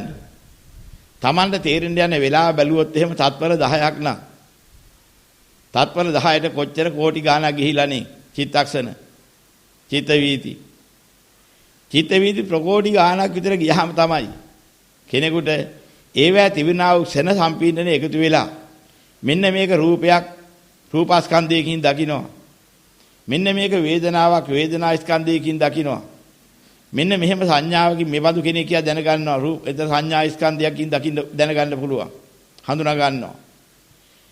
ඒ මෙන්න මෙහෙම කෙනෙක් කියන්නේ තමන්ගේ මනස පුද්ගලයා හඳුනාගෙන පුද්ගලයාගේ ආකාරය ගන්නවා. මම දන්නවා දැන් දැක්කේ කවුද කියලා. පෙනෙන බව මම දැක්කා දැනුණා. දැනෙන බවටපත් වුණා. එහෙනම් ඔන්න ඔය කියන කාරණා ටික දෙන්නකොට රූපස්කන්ධ වේදනා ස්කන්ධ සංඥා ස්කන්ධ සංකාර ස්කන්ධ විඥාන ස්කන්ධ කියලා මේ ස්කන්ධ පහකට උපාදාන වෙන්න අපිට කොච්චර ස්කන්ධ පහළ වෙන්න ඕනද මෙන්න මේක දකින්න ඕනේ. ඉතින් අවිශේෂ විශයක් වන චිත්තක්ෂණයක් තුල තණ්හා උපාදාන ස්කන්ධ ගැන කතා කරලා නිවන් දකින්නේ කොහොමද? බුදුරන් වහන්සේ දේශනා කළේ මොකද්ද? බුදුරන් වහන්සේ දේශනා කරන යන් ලෝකේ පිය රූපං සාත රූපං ඉත්තේසා තණ්හා උපජ්ජමානා උපජ්ජති එතනි විසමානා නිවිසති. ලෝකේ යමක් ප්‍රිය ස්වභාවයේ මధుර ස්වභාවයක ඒ තෘෂ්ණාව එහි උපදිනවා එහි පවතිනවා. එහෙනම් ප්‍රිය ස්වභාවයේ මధుර ස්වභාවයෙන් යුක්ත වෙන එකක් දැනගන්න චිත්තක්ෂණ කෝටි වාර ගණනක් යන්න ඕනේ. එහෙනම් රූප ස්කන්ධ කියන මහා රූප පොදියක් වේදනා පොදියක් සංඥා පොදියක් සංකාර පොදියක් විඥාන පොදියක් හැදුනට පස්සේ තමයි අපේ හිතක් ඒ දැකලා රාගයට හෝපත් වෙන්නේ. එක්ක ඒ දර්ශනය නිසා ද්වේෂය හෝ ගැටීම හෝපත් වෙන්නේ. ඇලෙන්න ගැටෙන්න මුලා වෙන්න හේතු වෙන්න. එච්චර ස්කන්ධ ප්‍රමාණයක සම්පීඩනයක් කෙනකන් බලා ඉන්න ඕනේ. අහා ඉන්න ඕනේ. එතකන් ඒක දැනෙන්නේ නැහැ. චිත්තක්ෂණයේ මාත්‍රයකින් සද්ද මාත්‍රයකට කාගේවත් හිත බැඳෙන්නේ නැහැ. හිතා ගන්න වෙලාවකුත් නැහැ. එහෙනම් ශබ්ද ඇති කරන චිත්ත වීති කෝටි ප්‍රකෝටි ගානක් ගියහම ඒ හැම එකකම තිබුණා වූ යම්තාක් රූපස්කන්ධය වැද්ද රූපස්කන්ධ සටහන් ඒ සකස් වෙලා දුන්න එයින් හටගත්ත රූපස්කන්ධය චේතනාවෙන් සකස් කරලා දුන්න සේයාව පෙන්නලා අපි ඒ තුලින් ඒ රූපස්කන්ධය දැක ගන්නවා. ඒ ස්පර්ශ උනේ යම් රූපයේ ස්පර්ශ වෙනකොට ඇති වුණ වේදනාවන්ගේ සම්පින්නේ වේදනා ස්කන්ධයෙන් ඒක සැප වේදනාවක් දෙන රූපයක් දුක් වේදනාවක් දෙන රූපයක් ආදී වශයෙන් වෙන් කළ දැනගන්නවා. සැපක් වශයෙන් දුකක් වශයෙන් ඒ රූපේ දකින්නකොට ඇති වෙනවා. අන්න ඒ විදිහ තමයි ප්‍රිය ස්වභාවයක් මధుර ස්වභාවයක් යමකැද්ද තෘෂ්ණාව එතන උපදිනවා කිව්වේ ඒකයි. එහෙනම් රූප ස්කන්ධ කියන්නේ චිත්තක්ෂණ නැන චිත්ත වීති කෝටි ගානක සම්පින්ඩනයක්. ඒ කෝටි ගානක සම්පින්ඩනයකට තමයි අපි අද කියන්නේ මම රූපයක් දැක්කා. මට වේදනාවක් දැවුණා. මම යමක් හඳුනාගත්තා. මට හරි ප්‍රියභාවයක් හෝ අප්‍රියභාවයක් ඇති වුණා. මට දැන් හොතර හිතේ ඒක තැන්පත් වුණා. මම දැන් දන්නවා දැක්කේදී. ආදී වශයෙන් කියන්න හැකියාවල් ලැබෙන මට්ටමට එනකොට අන්න ප්‍රිය ස්වභාවයක් මధుර ස්වභාවය තමන්ගේ හිත ඇලෙන්න හෝ ගැටෙන්න ඕන සම්පින්දනය හැදිලා ඉවරයි. මෙන්න මෙහෙම හටගන්නේ වෑම් බලන්න ඕනේ. අවිජ්ජා පත්‍ය සංඛාරා කියන එක අපිට වැටහෙන මට්ටම. එහෙනම් චිත්ත වීතිය වලින් නෙමෙයි බලන්නේ. චිත්ත වීති අප්‍රමාණයක් කොහොම ගිහිල්ලා සකස් වෙන සම්මතයක් තියෙනවා සංකතයක් තියෙනවා. අපිට මේ පේනවා කියලා කිව්වේ චිත්ත වීතියක මාත්‍රය එහෙම නෙමෙයි. ඒ මාත්‍රේ කෝටි ගාණක් ගිහිල්ලා එකතු වෙච්ච එක අපිට වැටහිච්ච සම්පින්නේට දාගත්ත නමක් තමයි මම රූපයක් දැක්කා. මම අහවල් එක්කලා දැක්කා. මේ ආදි වශයෙන් කියන්නේ. මම මෙහෙම සද්දයක් ඇහුවා. ඒ සද්දේ මොකද්ද? මේ මිනිස්සෙගේ සද්දයක්. ඒක සින්දුවක් මම ඇහුවේ. මේ කවියක් ඇහුවේ. නෑ මිහිරි පදයක් මම ඇහුවා. ඒක ස්ත්‍රී කටහඬක්, ඒක පුරුෂ කටහඬක්. මේ ආදි වශයෙන් ගත්තා විග්‍රහ කරලා වෙන් කරන්න. ඔන්න ඔය ටිකක් කරගන්න නම් චිත්ත වීති කෝටි ප්‍රකෝටි ගානක ගිය සිද්ධියක සම්පින්නනයක් ඕනේ. අපි ඒක තමයි අපි නම් තියාගෙන සංකත කියන්නේ. එහෙනම් ඔය සංකත කියන ඒවා වෙනම තෝරා ගන්න ඕනේ. සංකතයක් ඔය විදිහට ඊටාම කුඩා චිත්තක්ෂණේ පටන්ගෙන අපිට නොපෙනෙන ගෝචර නොවන චිත්තක්ෂණේ ලෞතර බුදුරන් වහන්සේට ආයි ගෝචර වෙන්නේ. චිත්තක්ෂණ කෝටි ප්‍රකෝටි ගානක සම්පින්ඩණයන්ගෙන් සකස් වෙච්ච යම් සංකතයක් ඇද්ද ඒවෙන් තමයි අපි රූප වේදනා සංඥා සංකාර විඥාන වෙන් කරන්නේ. ඉතින් අපිට යම් කිසි ආස්වාදයක් හෝ දැනෙන්න තවත් ඒ වගේවා දහස් ගානක් එකතු වෙලා සම්පින්ඩණයක් වෙන්න ඕනේ. එතකොට අඩුතරමින් පැය කාලක් විනාඩි 5ක් නැ විනාඩියක් හරි කමක් නැහැ. ලෝකේ යමක් දකින්න ලැබෙනවා නම් ඒ තුලින් අපි ගන්න නිගමන. ඒ වගේම අහන්න ලැබෙනවා නම් ඒ තුලින් ගන්න නිගමන. මෙන්න මේ ආදි වශයෙන් අපි සංකත වෙන් කරනවා. මට වැටහිච්ච කාලේ මට වැටහිච්ච දේ මොකද්ද? මේක රූපයක් බව මට වැටහුණා. මට මෙහෙම වේදනාවක් දැනුණා. මට මෙහෙම සංඥාවකින් හඳුනා ගන්න පුළුවන් වුණා. මට මේ විදිහට මේ හිත තුල එක හැඩ ගැහිලා මෙහෙම හැඩතලයක් මට දැනුණා. සංඛාරේ හැඩතලයක් ස්වභාවයක් යම් ප්‍රියමනාපයක් අප්‍රියමනාප ස්වභාවයක් ආදී වශයෙන් හැඩ වෙච්ච ඇති. ඒක මට මතකයි. ඒක මගේ මනසෙන් තමයි ඒක දැක්කේ. මට ඒක දැනුණ නිසායි මේ කියන්නේ. එහෙමත් කියන්න පුළුවන්. රූපේ දැක්කා දැනෙච්ච හින්දා තමයි මම මේ කියන්නේ මම එහෙම එකක් දැක්කා කියලා. මට එහෙම දැනෙච්ච නිසායි කියන්නේ මෙහෙම වේදනාවක් දැවුණා කියලා. මට හැඟුණා දැනීම නිසාම තමයි මම මේ හඳුනාගත්ත සංඥාවක් ආවා කියන්නේ. අන්නේ විදිහට එකින් එකට ඒ බුද්ධිලා දැනගන්නවා. Tamanට හොඳට හොයසි කරලා බලනකොට තමයි මේක තේරුනේ. චේතනා. හිත තැනුන ආකාරය දකින්නවා. නැත්නම් අර ඡායාව තැනුන ආකාරය. ඒක පාරට දැකලා හිටන් අපි අර හිල වැහුවනවා ඉස්සෙල්ලා කිව්වා වගේ අර කෙනෙකුට බලන්න දීපු ලෑල්ලකින් බලන්න දීපු හිල එක පාර පෙන්නලා වැහුවනම් එයාට හඳුනා ගන්න බෑ මොකද්ද දැක්කේ කියලා. මොකද ඔහු විදිහේ හිතෙන් හදා ගන්න ඕනේ රූපේ. ඔළුවේ හැඩේ බලලා කයේ හැඩේ බලලා අතපය තිබිච්ච හැටි බලලා ඉස්සෙල්ලා දැක්ක මතකයට සංසන්දනය කරලා මේ ආදී මේ ඉන්නේ අහවල් කෙනානේ හිටියේ. අන්න එහෙම දැනගන්න යන වෙලාවක් තියෙනවා. ඒකෙත් ඇහිපිය ගහන මොහොතකදී පුළුවන් එකක් නෙමෙයි කරගන්න. හැබැයි ඇහිපිය ගහනකොට කෝටි ලක්ෂ වාරක් අර කියන චිත්ත වීදි ගිහින් ඉවරලා ඒක අනාවරණඥානදී බුදු පියාණන් වහන්සේ දකින්න එක. ඒක අපිට දකින්න දිහා හිතන්න වෙලාවකුත් නැහැ. එහෙනම් අපි දකින්නේ මොකද්ද? ඔන්න ඔය රූපස්කන්ධ, වේදනා ස්කන්ධ සම්පින්නණය. ওই සම්පින්නණයෙන් හට ගන්න සංකත තියෙනවා. අන්නේ සංකත කියන ඒවා තෝරා ගන්න ඕනේ. ඒ සංකත විවිධාකාරයි. ඒ සංකතියන්ගෙන් යමක් දැක්කහම අපි ඒකට එක එක තීරණයෙන් නාමක් දීලා තීරණය කරගන්නවා.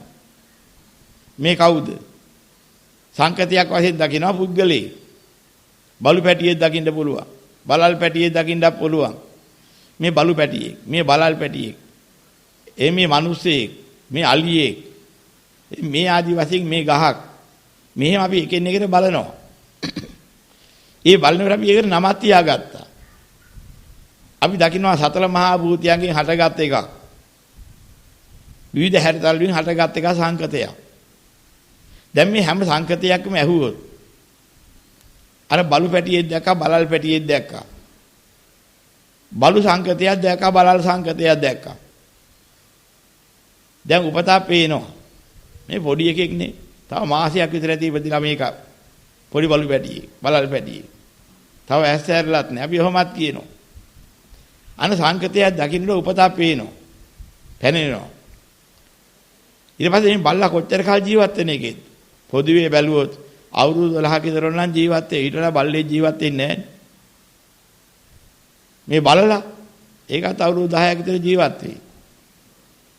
එහෙම එකෙක් දකින්න. තවත් මොකෙක් හරි දැක්කා. මොකෙද්ද? මේ මැස්සෙක්. නෑ මැස්සෙක් නේ. ඒකත් උපතා පේනවා. මේක අපි දැන් තව සුමාන විතර ඉස්සෙල්ලා ඉපදෙච්ච එක උන් එච්චර වයස නැහැනේ. ඉක්මනට හැදිලා ඉක්මනට මැරලා යනවා. කොච්චර කල් ඉඳීද? මාසයක් යන ඉස්සෙල්ලා මැරලා යනවා. ඒ විතර කල් ඉන්නේ උන් නෙවෙයි.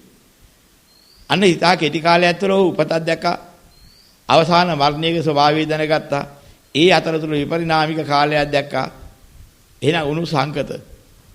මැසා කියන්නේ සංකතයක්. හැබැයි සංකතයේ කාල සීමාව වෙනස් එකකින් එකට. උපතයි මරණයයි කොයි මොහොතේ හරි තියෙනවා. අතරමැද විපරිණාම කාලය වෙනස් වෙනවා. මෙන්න මේ ආකාරයෙන් අපි ළඟ තියෙනවා නම් අපි යම්කිසි හිතවිල්ලක් හිතුවා නම් රූපාකාරයක් හිතර ගත්තා නම් යම්කිසි වින්දන ආස්වාදයේ වින්දන යම් මොහොතක් මේ හැම දෙයක්ම සංකත. යම් හඳුනාගත්තා නම් යමෙක් ඒ හඳුනමින් තවත් දුරලා හඳුන බලමින් ඉන්නවා නම් ඒක සංකතයක්. ඒ සංකත වශයෙන් පැවැත්වීමට අපි අපිට යම් කාල සීමාවක් දෙනවා. ඒ කාල සීමාව තුළ ලෝකයේ ඔය වගේ එක එක දේවල් අපි ඇහෙන් බලමින් පවත්වනවා. ටිකක් වෙලා වැඩි වෙලා බලන්නේ. හරි ලස්සනයිනේ. ඔහොම බල ඉන්නවා ටිකක් වෙලා. ඊට පස්සේ මොකද කරන්නේ? ඒක එතනින් කැඩිලා බිඳිලා යන්නේ යම් කිසි ක්‍රමවේදයක් දෙනවා. එක්කෝ තමන්ගේ අකමැත්තෙන්මත් දෙනවා. නෑ එක්කෝ තමන් කැමැත්තෙන් වෙන දේක් බලනවා. අන්න ඒ විලාසය අපි ඒ මුල් කරගෙන විවිධාකාරයේ ස්පර්ශය ගන්නවා. ඒ ස්පර්ශය පිළිබඳ දෘෂ්ටියක් තියෙනවා අපිට දෘෂ්ටිය අපි ඒක නිගමනය කරනවා. අන්න ඒක ඒකකයක් කරගෙන ඒක මුල් කරගෙන පරිත්‍යාග චක්‍රය යනවා. අපි ඒකත් ඒතර දකින්න ඕනේ එහෙම. ඒ ගිය හැටි. දැන් මොනවද වෙන්නේ? අපි හිතමු යම් කිසි ආකාරයක කෙලෙස් දකින්න. මොනවා හරි නැටුමක්. එහෙම නැත්නම් යම් කිසි රංගනයක්. එහෙම කරන කෙනෙක් දකින්න පුළුවන්. ඒක හැඩවැඩ නැටුවක් නම් ලස්සන කෙනෙක් නම් ප්‍රියමනාප හිතක් හට ගන්නත් පුළුවන්. එහෙන් ඒ දිහා බලා ඉන්න පුළුවන් ටිකක් වෙලා. ඔය මොකද්ද බලා ඉන්නේ? හරි ලස්සන නැටුමක් නේ. රූප වාහිනිය අතරේ වුණා කමන්නේ. ඔක බලාගෙන ඉන්නවා ටිකක් වෙලා ලස්සනදී. අන්න බලා ඉන්න මොකද්ද දුටුවේ? දුටුවේ රූපයක්. ඊට පස්සේ මොකද්ද සිද්ධ වුනේ? ඒ පිළිබඳ දැනුණා. කොහොමද දැවුනේ මොකද්ද?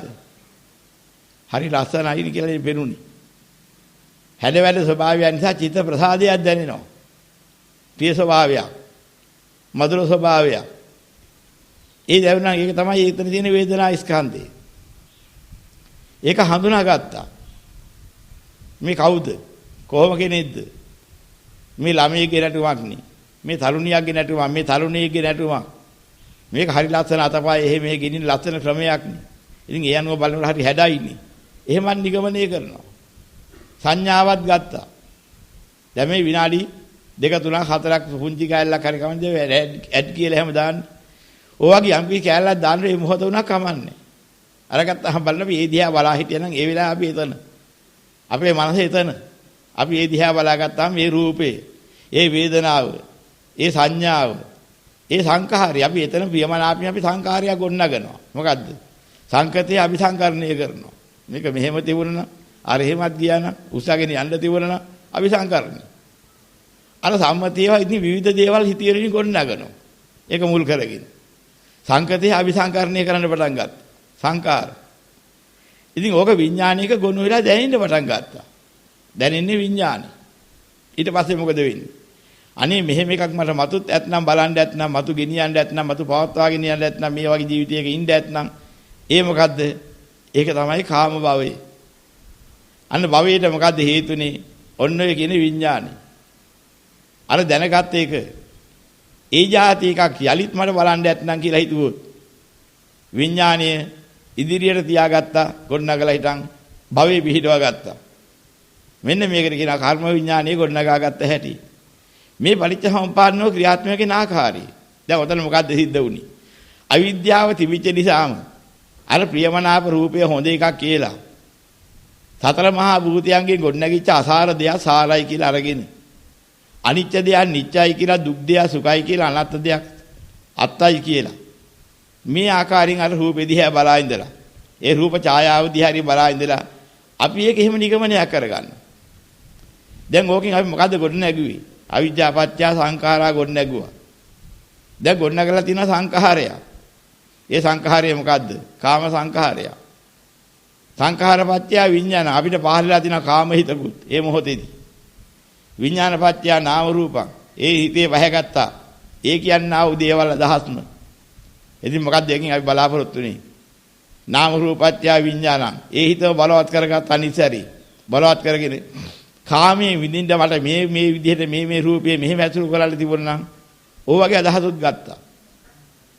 දැන් මොකද පිටියේ? නාම රූපත්‍ය සලආයතනං ඇසකල දේවනාසි ශරීරයට ආයතන කරගත්තා ඒ මොහොතේම. සලආයතන පත්‍ය පස්සෝ දැන් ඒවන්ගේ ස්පර්ශයම ලැබුවා.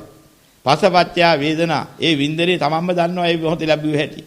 වේදනා පත්‍ය තණ්හා ඒකේ ඇරිච්ච හැටි. තණ්හා පත්‍ය උපාදාන ඒකේ බැඳිච්ච හැටි තමන්ම දන්නවා. උපාදාන පත්‍ය භව ඒ බවටපත් වෙලා අනේ මට මේ වගේ භවයක ඉන්න ඇත්නම් නැත්නම් මේ ස්වභාවයයි මතුමතුත් ඇසුරු කරන්න ඇත්නම් එහෙම භාවයටපත් වුණා. පත් වුණාට පස්සේ දැන් ඉන්නේ මොන જાතියේද? කාම જાතියට මුල පුරලා කාම භාවය තුළ තමන් පිහිටියා. ওই தත්ත්වේ පිහිටලා ඉන්න තාක්කල් තමන් ඉන්නවා අති කාම භව. ඔන්න කර්ම භවයක් තියෙන කෙනා. දැන් මොකද වෙන්නේ? මරණාසන්න මොහොතක අවස්ථාව ලැබෙනකොට ඔන්නෝක උප්පත්ති භවයට හේතු වෙන්නා වූ පුනර්භවයට හේතු වෙන භවය වෙනවා. ওই භවයේදී අධි ක්‍රියාත්මක වෙලා හිටන් ඒ මොහොතේදී පුනර්භවයක් හැදිලා භවපත්‍ය ජාති කියලා ඊළඟ උප්පත්තිය හට ගන්නවා. ඔය පරිත්‍ථසමුපාද චක්‍ර මෙහෙම ක්‍රමයක් මිසක් මේ මූලික වන්නා පරිත්‍ථසමුපාද චක්‍රයේ එක චිත්තක්ෂණයකට සිද්ධ වෙන ක්‍රමයක් තියෙනවා. ඒක වෙනම දකින්න ඕනේ. ඒක බුද්ධ දේශනාවේ පෙන්ලා තියෙන ධර්මානුකූලව විශ්වාස කරන එකක් මිසක් අපිට ගෝචර එකක් නෙමෙයි. ගෝචර වෙන චක්‍ර දකින්න ඕනේ ওই විදිහට. දැකලා තමයි අපි ওই ටිකින් දැනගන්න ඕනේ මෙන්න මෙහෙම පරිත්‍ථසමුප්පන්න ක්‍රියාවලියත් වලින් අපිට සසර ගමනක් හැදෙනවා. ওই න්‍යාය ධර්මයක් තියෙනවා. මේ න්‍යාය ධර්මයට අනුකූල අපේ හිත් රාග සාගත ද්වේෂ ආදී හිත් පහළ වෙනවා. අපි වට ඇලුම් කරන්න හැදෙන්නේ මෙන්න මේ સિદ્ધාන්තය නිසායි. මෙන්න මේ රාග ද්වේෂ මොහ නිසායි අපිට මේක ඇලෙන්නේ. ඒතකොට මෙන්න මේ රාග ද්වේෂ මොහයට හේතුව මෙයා ප්‍රියයි මනාපයි කියන දෘෂ්ටිය නිසා. ඒවා ප්‍රියමනාප කියලා එන්නේ මේක නිත්‍යයි සුඛයි අත්තයි කියන මේ දෘෂ්ටිය නිසා. ඒක අනිත්‍යයි දුක්ඛයි අනාත්තයි කියලා දැකීම යථාර්ථය දැකීමයි. එහෙම බලනකොට අසාරයි කියලා වැටහෙනවා යථාර්ථේ ප්‍රඥාවෙන්. අසාරයි කියලා වැටෙනම අත්තරීම නොවැළඳ මිදීම හැර වෙන ගන්න සැනසෙල්ලක් නැහැ කියලා දැක්කහම නිවි සැනසීමේ හිත පිට වුණා නිවන. මේකට අමුතු જાතියේ පරිත්‍යාසමපාද ගොඩනගා ගන්න උඩ පයින් යන්න දෙයක් නැහැ. මේ වෙන සිද්ධිය Tamanට තේරෙනවා. නිවන් දකින්න හැටි තේරෙනවා. මේක ඇරෙන්න ගැඹුරු පරිත්‍යාසමපාද විග්‍රහ කරන්න ගියොත් චිත්තක්ෂණේ විග්‍රහ කළා කවුද ඔක ගෝචර කරගන්නේ. ඒ තරම් ගැඹුරුයි. ඒක දැනගන්න දෙයක් නැහැ. පුණ්ණා දාසි වාගය නිවන් දැක්කේ ඔය කියන පරිත්‍යාසමපාදයේ ක්ෂණ බංගුරත්වයේ දැකලවත්. ඔය කියන එකක් දැකලා නෙමෙයි. එහෙනම් සමහර අය කියනවා අතීතයේ අත්හැරලා අනාගතයටපත් වෙනතු වර්තමානයේ ජීවත් වෙන තැන රහතන් වහන්සේ ඉන්නවා කියලා. රහතන් වහන්සේ තුන් කාලෙම නැහැ. රහතන් වහන්සේ අතීතයේත් නැහැ අනාගතයේත් නැහැ වර්තමානයේ අල්ලලත් නැහැ. කොතනකවත් අල්ලලා නැහැ. අල්ලව නැතිනම් රහතන් වහන්සේ අහවල් තැනයි ඉන්නේ කියලා කියන්න බෑ. භවයක් නැහැ. භවේ නිරෝධ කළා. මෙලෝදිම. භව නිරෝධය කියන්නේ තෝකයි. භව නිරෝධ කරපු කෙනාට ඇල්ලීමක් නැහැ. චන්දරාගයක් නැහැ. චන්දරාගයක් නැති නිසා භව නිරෝධයෙන් රහතන් වහන්සේ ඉන්නවා. ඇහැට පේනවා. ඉන් බැලුවත් එතන බලාපොරොත්තු පිහිටන්නේ. කන්ට ඇහෙනවා. ඒක බලාපොරොත්තු පිහිටන්නේ එතන. චන්දරාගය පිහිටන්නේ. දිවට රස දැනෙනවා. එතකොට ඒ වගේ නාසයට ගන්ධ දැනෙනවා. කායට ස්පර්ශ දැනෙනවා. හිතට හිතන්න පුළුවන්. ඒ වුණාට ඒවෙන් කිසි දෙයක් කියලා චන්දරාගයෙන් බැඳිලා අර කියන පරිත්‍යාසමපාද චක්‍රිය ගොඩ නැගිලා භව ගොඩ නැගින්නේ භව නිරෝධයි. භව නිරෝධේ නිවනයි කියලා දැනගන්නවා. ඉතින් එහෙම ක්‍රමවේදයක් මේකෙද ඉතර ගැඹුරට හිතන්න යන්න එපා. මේ චිත්ත වීතිය වල ස්වභාවයත් එක්කලා විග්‍රහ වෙන පරිත්‍යාසමපාද ක්‍රමයක් තියෙනවා මෙහෙම හරි ගැඹුරට. ඒ ගැඹුරු ක්‍රමයේ දීලා තියෙන බුදුරන් වහන්සේගේ සර්වඥතා ඥානීය තියෙන ස්වභාවය දකින්නවා. එතනින් යමක් නොදන්න කෙනෙක් නේ බුදු පියාණන් වහන්සේ අංශක් මුල්ලක් නැර මේ සියල්ලේ අනාවරණ ඥානයෙන් දැකලා තියෙන බව දැකලා ශ්‍රාවකින්ගේ පෙන්ලා තිබුණ සාක්ෂියක් ඔය තියෙන්නේ. නිවන් දකින්න ඔච්චර ගැඹුරට යන්න ඕනේ නැහැ. නමුත් මිනිස්සු රැවටෙනවා අන්තිමට ගියාම කිරි කණ්ඩ ගියාම කොකා පින්නවා කියන්නේ ඔකට තමයි. මොකද වෙන්නේ? කිරි කණ්ඩ ගියේ කාට කිරි කොහොමද ඇහුවන්දේ කිරි කණ්ඩ ගියාම. කිරි කණ්ඩ කියන එච්චර අමාරුවක් තිබුණේ නැහැ. මූට කිරි දෙන්න එනාට මොකද කරන්නේ? ඒක නොකිය කිරි කොකා වායි කිව්වා. කොකා කොහොමද ගා මෙන්න මෙහෙම අත වකුටු කරලා පෙන්නනවා. වැල මිටේ ඉඳලා අත ගාගෙන ඉහි බලන හැමතැනම වංගු. හිර වෙලා මැරෙනවනේ මේව කණ්ඩ ගියොත් කියලා යන්න ගියා. ඉතින් අන්ධයාට කිරි කණ්ඩ දුන්නාමයි කියලා කියන්නේ ඕකයි. ඉතින් අන්න ඒ වගේ වැඩක් වෙනවා මේ කාලේ වෙනකොට. නිවන් දකින්න නම් මෙන්න මේ පරිත්‍යාසමපාදේ මෙන්න මේ ක්ෂණ බංගු රත්ය දැනගන්න වෙලා මෙහෙම පල්ටන් දෙනවා. එක එකනා තම තමන්ගේ මල්ටා වලින් කියා දෙනියෝ. එහෙම කියන්න ගියාට පස්සේ මොකද වෙන්නේ?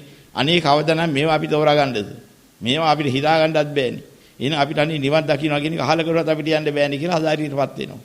අත ළඟ තියෙන හැනසිල්ලේ ලබන්න තියෙන නිවන්ට පහර වදිනවා. ඒකයි කියන්නේ සීමාව ඉක්මවා එක එකනාගේ පඬිතකම් පස්සේ යන්නේ නැතුව Tamanට වැටහෙන නුවණින් Taman නිවන් දකින්න බලන්න. Tamanට තේරෙනවා නිවන කියන එක. ඔච්චර ලොකුවට ගිහින් නෙමෙයි නිවන් දැක්කේ. බුදුරන් වහන්සේ වැඩ ඉන්න කාලේ පරිත්‍යාසමපාදියේවත් ඔය ගිහිලා ওই ගැඹුරට ගිහින්නේ පරිත්‍යාසමපාදිය දැක්කා. මහා සාගරයක් වගේ තියෙන සීල පරිත්‍යාසමපාදිය සර්ව ප්‍රකාරයෙන් දැක්කා. එහෙම නෙමෙයි. ඒ ලෞතර බුදුරන් වහන්සේගේ දැනීම. නිවන් දැකීමට අවශ්‍ය ප්‍රමාණයට දැක ගන්න ක්‍රම තියෙනවා. ඒ ක්‍රමෙන් දැක්කහම හොඳටම ඇති. ඕකේ බුදුරන් වහන්සේ දේශනා කරන්නේ ඉදප්පච්චේතා පරිත්‍යාසමපාද. ඉතින් ඉදප්පච්චය කියලා කියන්නේ ඒ මොහොතේදී ඒකට ප්‍රත්‍ය වෙන දෙයක් දකින්න. මේ වේදනාව මොකකින්ද? ස්පර්ශයෙන්තරෝ වේදනාවක් නැහැ. ඒ පොඩ්ඩ දකින්න. මොකක් ස්පර්ශ කළාද? ඇහෙන් රූපේ ස්පර්ශ කරපුවාම තමයි මේ ලස්සනයි කියන හැඟීම මට ආවේ.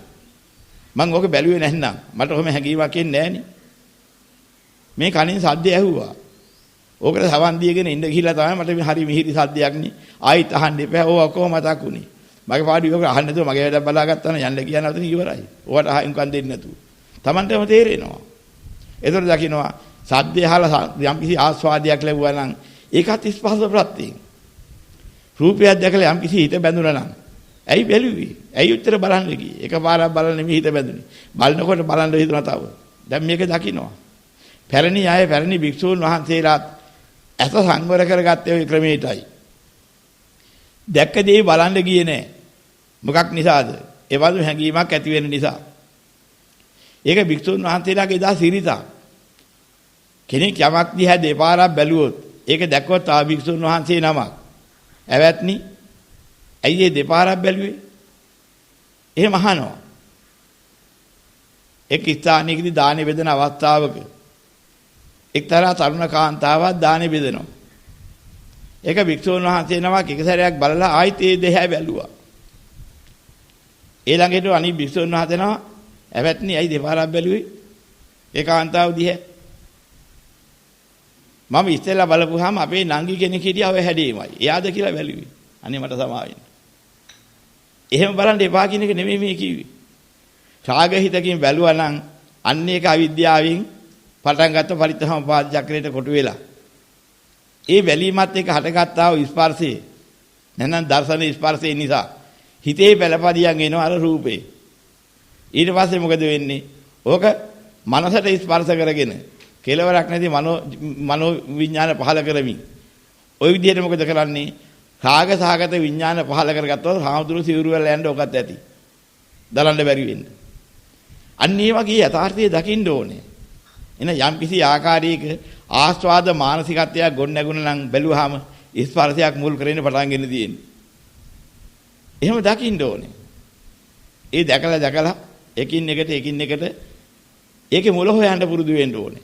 ඔය දැකන එක ක්‍රමයක්. මොනවා හෝ Tamanට ප්‍රශ්නයක් ඇවිත් තියෙනවා මොකක් නිසාද? මම වැඩක් නැති දෙයක් ස්පර්ශ කරන්න ගියා. මොනවද? ඇසෙන්, කනෙන්, නාසයෙන්, දිවෙන්, කයෙන්, මනෙන්. ඔය ටිකෙන් මේ ලෝකේ ස්පර්ශ කරන්න ගිය නිසා තමයි වැඩක් නැති මේ ප්‍රියමනාපයන්ටයි අප්‍රියමනාපයන්ට ගැටෙන්නයි පැටළුනේ. මම ඔය වැඩක් නැතිව හොයන්නද මගේ නිකන් හිටියනම්. මට ඒ ප්‍රශ්නේ ඉන්නේ නැහැ නේ. අන්න Tamanටම තේරුම් ගන්න කෙටි මගක් ඔය තියෙන්නේ. දැන් මුළු පටිච්චසමුප්පාදය දකින්නම අවශ්‍ය නැහැ බුදුරන් වහන්සේ පෙන්නනවා. යම් කිසි දෙයක් දකින්න හැටි. දකින්න ක්‍රමයක්. යම් කිසි දෙයකට ආසා කරනවා නම් ඒ දෙහැ බලනකොට චන්දරාගයක් උපදිනවා නම් එතනින් පටිච්චසමුපාදයේ බහිඳ ක්‍රමයක් කියා දියා තියෙනවා. යම් චන්දරාගයක් ඇද්ද ඒ උපාදානයයි. යම් තැනක උපාදානයක් ගොඩ නැගුණාද උපාදානපත්‍ය භව භවපත්‍ය ජාති ජාතිපත්‍ය ජරා වර්ණ. ඔතෙන්ට ගොඩ නැගිනවා. චක්‍රයට වැටෙනවා. එහෙනම් ජාතියේ හිමිකාරයෙක් වෙන්න වෙනවා. ඔය පස්සේ බලන්න ගියොත් උපාදානිය කුලොත්. එහෙනම් යම් චන්දරාගයක් ගොඩ නැගුණාද කොහොමද ගොඩ නැගුණේ? ස්පර්ශ කරන්න ගිහිල්ලානේ. අන්න දැනගන්නවා. එහෙනම් මොකද්ද කරන්නේ? මම ඕවා ස්පර්ශ කරන්නේ නැහැ ඊට පස්සේ. ඒක අනිත්‍යයි දුක්ඛයි නැත්තා කියලා ඒක මෙනෙහි කළා ඒකිනුත් ඉවත් වෙනවා. මතුරු හැස් කරන්න යන්නේ නැහැ. සංවර කරගන්නවා ඉන්ද්‍රියයන්. මේත් එක්තරා ක්‍රමයක්. ඒ වගේ යම් කිසි යෝග පෙන්වා තියෙනවා විවිධාකාර ආචාර්යවාදවලදී වැලකින් ප්‍රයෝජන ගන්න කෙනා. ඔහුට අවශ්‍ය ප්‍රමාණය ගන්න යනකොට අහු වෙනවා පෙලක් ආයත වැලේ මුලින්ම කපලා වැලා දිනවා. තව කට්ටියක් වැලේ මැද අහු වෙනවා. මැදින් කපලා ඇදලා ගන්නවා. ඔය අගහරියෙන් කොටසක් අහු වෙනවා. තමන්ගේ වැලේ ඒ වැල් කෑල්ල ඇදෙනවා. එතනින් කපලා ඒ ටික ඇදලා ගන්නවා. මෙන්න මේ වගේ මේ පරිත්‍ථමපාදයේ තුලින් නිවන් දැකීමට තමක් තේරුම් ගන්න පුළුවන් නම් ඒ මට්ටමේ ඉඳලා හිතන ක්‍රම තියෙනවා. එතන ඉඳලා ඒක යන්න ඕනේ හොයාගෙන. දැන් හිතෙන් කයෙන් වචනේ යම් කිසි දෙයක් අபிසංකරණය කරනවා. ඒ කියන්නේ අපි මොනවා හරි ප්‍රියමනාප දෙයක අරමුණක් හිතට ගන්නවා. අරගෙන අපි යෝක මොකද කරන්නේ? හිතෙන් කයෙන් වචනෙන් අபிසංකරණය කරනවා. ඒ කියන්නේ මේක කොච්චර හොඳද? එකපාර දැක්කා ගියා. අනේ මටත් මෙහෙම ලස්සන ගියක් හදා ගන්න ඇත්නම්. ගත්තා හිතට. දැන් මොකද සංකතයක් අරගත්තේ? සටහන අபிසංකරණය කරන අභ්‍යන්තරයේ තියාගෙන. ඒ ගේ නම් හරි ලස්සනයි. අහවල් පැත්තට මෙහෙමයි කෝටිපෝ අරන් තිබුණි. හුඩ් එක අරන් තිබුණි. අහවල් පැත්තට කාමරයක් අරන් තියලා හිටන ජනෙල් ටික නම් මෙන්න මෙහෙම දාතුන හරි ලස්සනයි දාලා දෙවිච්ච ක්‍රමී. යන්න ඕනේ හොයන්න ඕක. ඒක දැනගත්තා නම් මටත් ওই જાතියේ ගයක් හදාගත්තා නම් කොච්චර ලස්සනද. දැන් මේ සිතුවිලි කෙලවරක් නැතුව නගන්නේ මොකක් නිසාද? වැඩක් ඇති දෙයක් කරගන්න නෙමෙයි මේ බාහිර ලෝකේ ලස්සනක් දැකලා අපි ධර්මයේ දැක්කේ නැත්නම් හිතනවා ලෝකේ හොඳයි ලෝකේ ලස්සනයි. ලස්සන ලෝකයක් මමත් හදාගන්නයි මේ දඟලන්නේ. එහෙනම් මොකද කරගත්තේ? මම සංඛාරයක් අபிසංකරණය කරලා විඥානය පහල කරගත්තා. දැන් මේ විඥානයේ කොච්චර හරි ওই නාම රූපේ වහිනවා. ඒ කියන්නේ අර ගේ වාගේ ගේක ස්වභාවයමයි බහැගන්නේ කොච්චර හරි. අනේ මටත් එහෙම ගියක් ඇත්නම්. ඒතර මොකද වෙන්නේ? ඊට අනුකූලව මගේ ඇසකර දිවනාසී ශරීරය මන ක්‍රියාත්මක කරන්න පටන් ගන්නවා. ඒකට අනුකූල දේ ලබා ගන්න. සලආයතනත් ක්‍රියාත්මක වෙනවා. ඊට පස්සේ මොකද කරන්නේ? එහෙම දෙයක් මුල් කරගෙන ඒක හදා ගැනීමට ඒ જાතිය ගයක් හදා ගන්න අවශ්‍ය කරන ක්‍රම වේද, ප්ලෑන්, ඇඳපු අය ඔක්කොම හොයාගෙන යනවා. ඒ ඇසුරට යනවා. ඒවා ස්පර්ශ කරනවා. ඊට පස්සේ ඒකට අවශ්‍ය කරන්නා වූ දෙහදලා ඒ වින්දනයටපත් වෙනවා. මාධ්‍යංගයක් හදාගත්තනේ. ඒ වේදනා පත්‍ය තණ්හා. ඒකට ඇලුම් කළා. එතන ඇලිලා දැන් ඉන්නේ. බලාපොරොත්තු ඉෂ්ට වුණා. දැන් හොඳ එකක් නා වෙන අවසානයේ දෙවෙන්නා වූ විනාශය හැටි. තණ්හා පත්‍ය උපාදාන රෝගකට බැඳිලා දැන් ඉන්නේ. කොච්චර බලාපොරොත්තු සීන ඉෂ්ට කරගත්තද? මගේ බලාපොරොත්තු සඵල වුණාද? එහෙනම් මේ මෙච්චර තරම් ලෝකේ කියන්නේ මේ කට්ටියන හොඳව හම්බෙන්නේ නැහැ කියලා මට කැමැත්ත ඉෂ්ට වුණේ. ධර්මයටත් විරුද්ධව දැන් හිතනවා. ඉච්ඡ දේවල් තියෙන ලෝකේ හැම දෙයක්ම කැමැති නැහැ කියවට හරියන්නේ නැහැ. මම කැමැත්තක් තියෙනවා ගේ හදානකොට ගේ හදන්න හම්බුණා. ඉඳන් මම ඒකේ ඉන්නවා. ඉතින් මට කැමති දේ ඉෂ්ට වුණා. දැන් එහෙම අදහස් ගන්නවා. දැන් මොකද්ද වෙලා තියෙන්නේ? උපාදානලා බැඳිලා. දැන් ඔහුට මගේ ගේ නම් උඹලා ගෙවල් වගේ නෙමෙයි. මගේ නම් හොඳ දෙවෙනි පෙළේ පළවෙනි පෙළේ ගියා. එහෙමත් වෙනක ඉන්නවා මනස තියාගෙන. ඔව් ඉතින් පළවෙනි පෙළේ හිතෙන් ඉන්නේ. දැන් මොකක්ද කරලා තියෙන්නේ? ඔව් භවකටපත් වෙලා ඉන්නවා. මොන භවකටද? හොඳ ඇති දෙනක පළවෙනි පෙළේ පුද්ගලයේ බවට. මොකෙන්ද? වටිනා ගියක් තියෙන අයිතිකාරයෙක් බවයි. භවපත්‍ය ජාති. දැන් ඔහු ඉන්නේ ඒ ජාතකයේ හැටියට. සාමාන්‍ය මිනිහෙක් හැටියට නෙමෙයි. දැන් ඉස්සරහ පැත්තෙන් කාට හරි આવොත් එහෙ ඉන්න දෙන්න බෑ.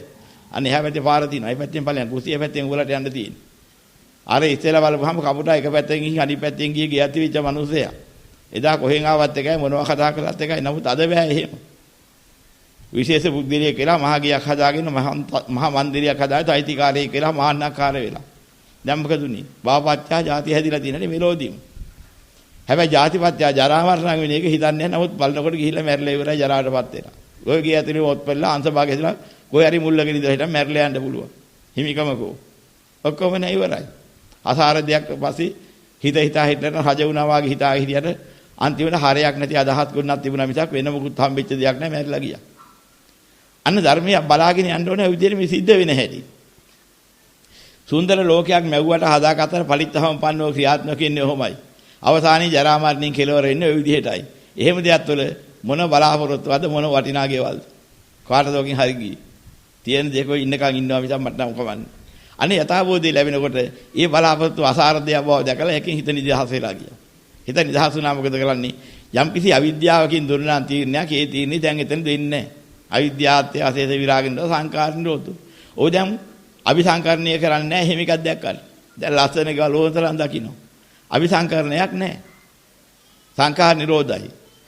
එහෙනම් ඔහුට දැන් ඒ જાතියේ හිතක් හටගන්නේ නැහැ. අනේ මට ලස්සන ගියක් ඇත්නම් ඒ જાතිකක් ඇත්තේ නැහැ මනසේ කොහෙවත්. විඤ්ඤාණ නිරෝධයි. දැන් ඔහුට එහෙම ගෙවල් දැක්කාද කියලා නම් එහෙම මතකේ තියාගන්නවත් ඕනකමක් නැහැ. ඒ සතහනක්වත් තියාගන්නේ. නාම රූප නිරෝධයි. ඒවට ඇසකන දිවනාසී ශරීරයේ තවත් ආයතන කරගෙන ඒවා ගොඩනගා ගන්න යමක් කළ යුතුද ඒවට පස්සේ යවන්නා වූ ඒවට ආයතන කරලා නැහැ. නිසා සලආයතන නිරෝධයි. ඔහු දැන් මේ බඳු ස්පර්ශයක් ඔහුට නේ අනේ මට හොඳ ගයක් තියනවද නරක ගයක් තියනවද මට එහෙම එකක් නැහැ ඉන්න එක කොහරි හිටියොත් ඇති. ඔතන ඉන්නේ. ස්පර්ශ වේදනා එකින් එක නිරෝධ වෙනවා. ඒ තණ්හාවක් නැහැ. උපාදාන නැහැ, ඇරිලත් නැහැ, බැඳිලත් නැහැ. එහෙනම් ඔහු මට හොඳ ගයක් ඕනේ කියන බවකෝ ගයක් තියනවා කියන බවකෝ ඔහු නැහැ. භව නිරෝධන ඔහු එහෙම ජාතකයෙක් නෙවෙයි. එහෙනම් මේ ලෝකේ අල්ලාගත්ත ජාතකයෙක් නෙවෙයි අතර වේකනේ. අතර වේකන ජාති නිරෝධ කරලා දැම්මා. එහෙනම් ඔහුට ජාතිවත්ය ජරා මරණයටපත් වෙලා හිටා විනාශෙලා දුක් විඳින එකක් ඔහුගේ හිතේ තිබුණේ නැහැ. ඔහු ගොඩනගලා තිබුණෙත් නැහැ. ඔහුට ඇති ප්‍රශ්නෙකුත් නැහැ. ගමනේ කෙලවරයි. එන ඔහු අතීතයේ හිටියෙත් නැහැ. අතීතයේ තියෙන වටිනා දේවල් දැකලා අනේ මට එහෙම එකක්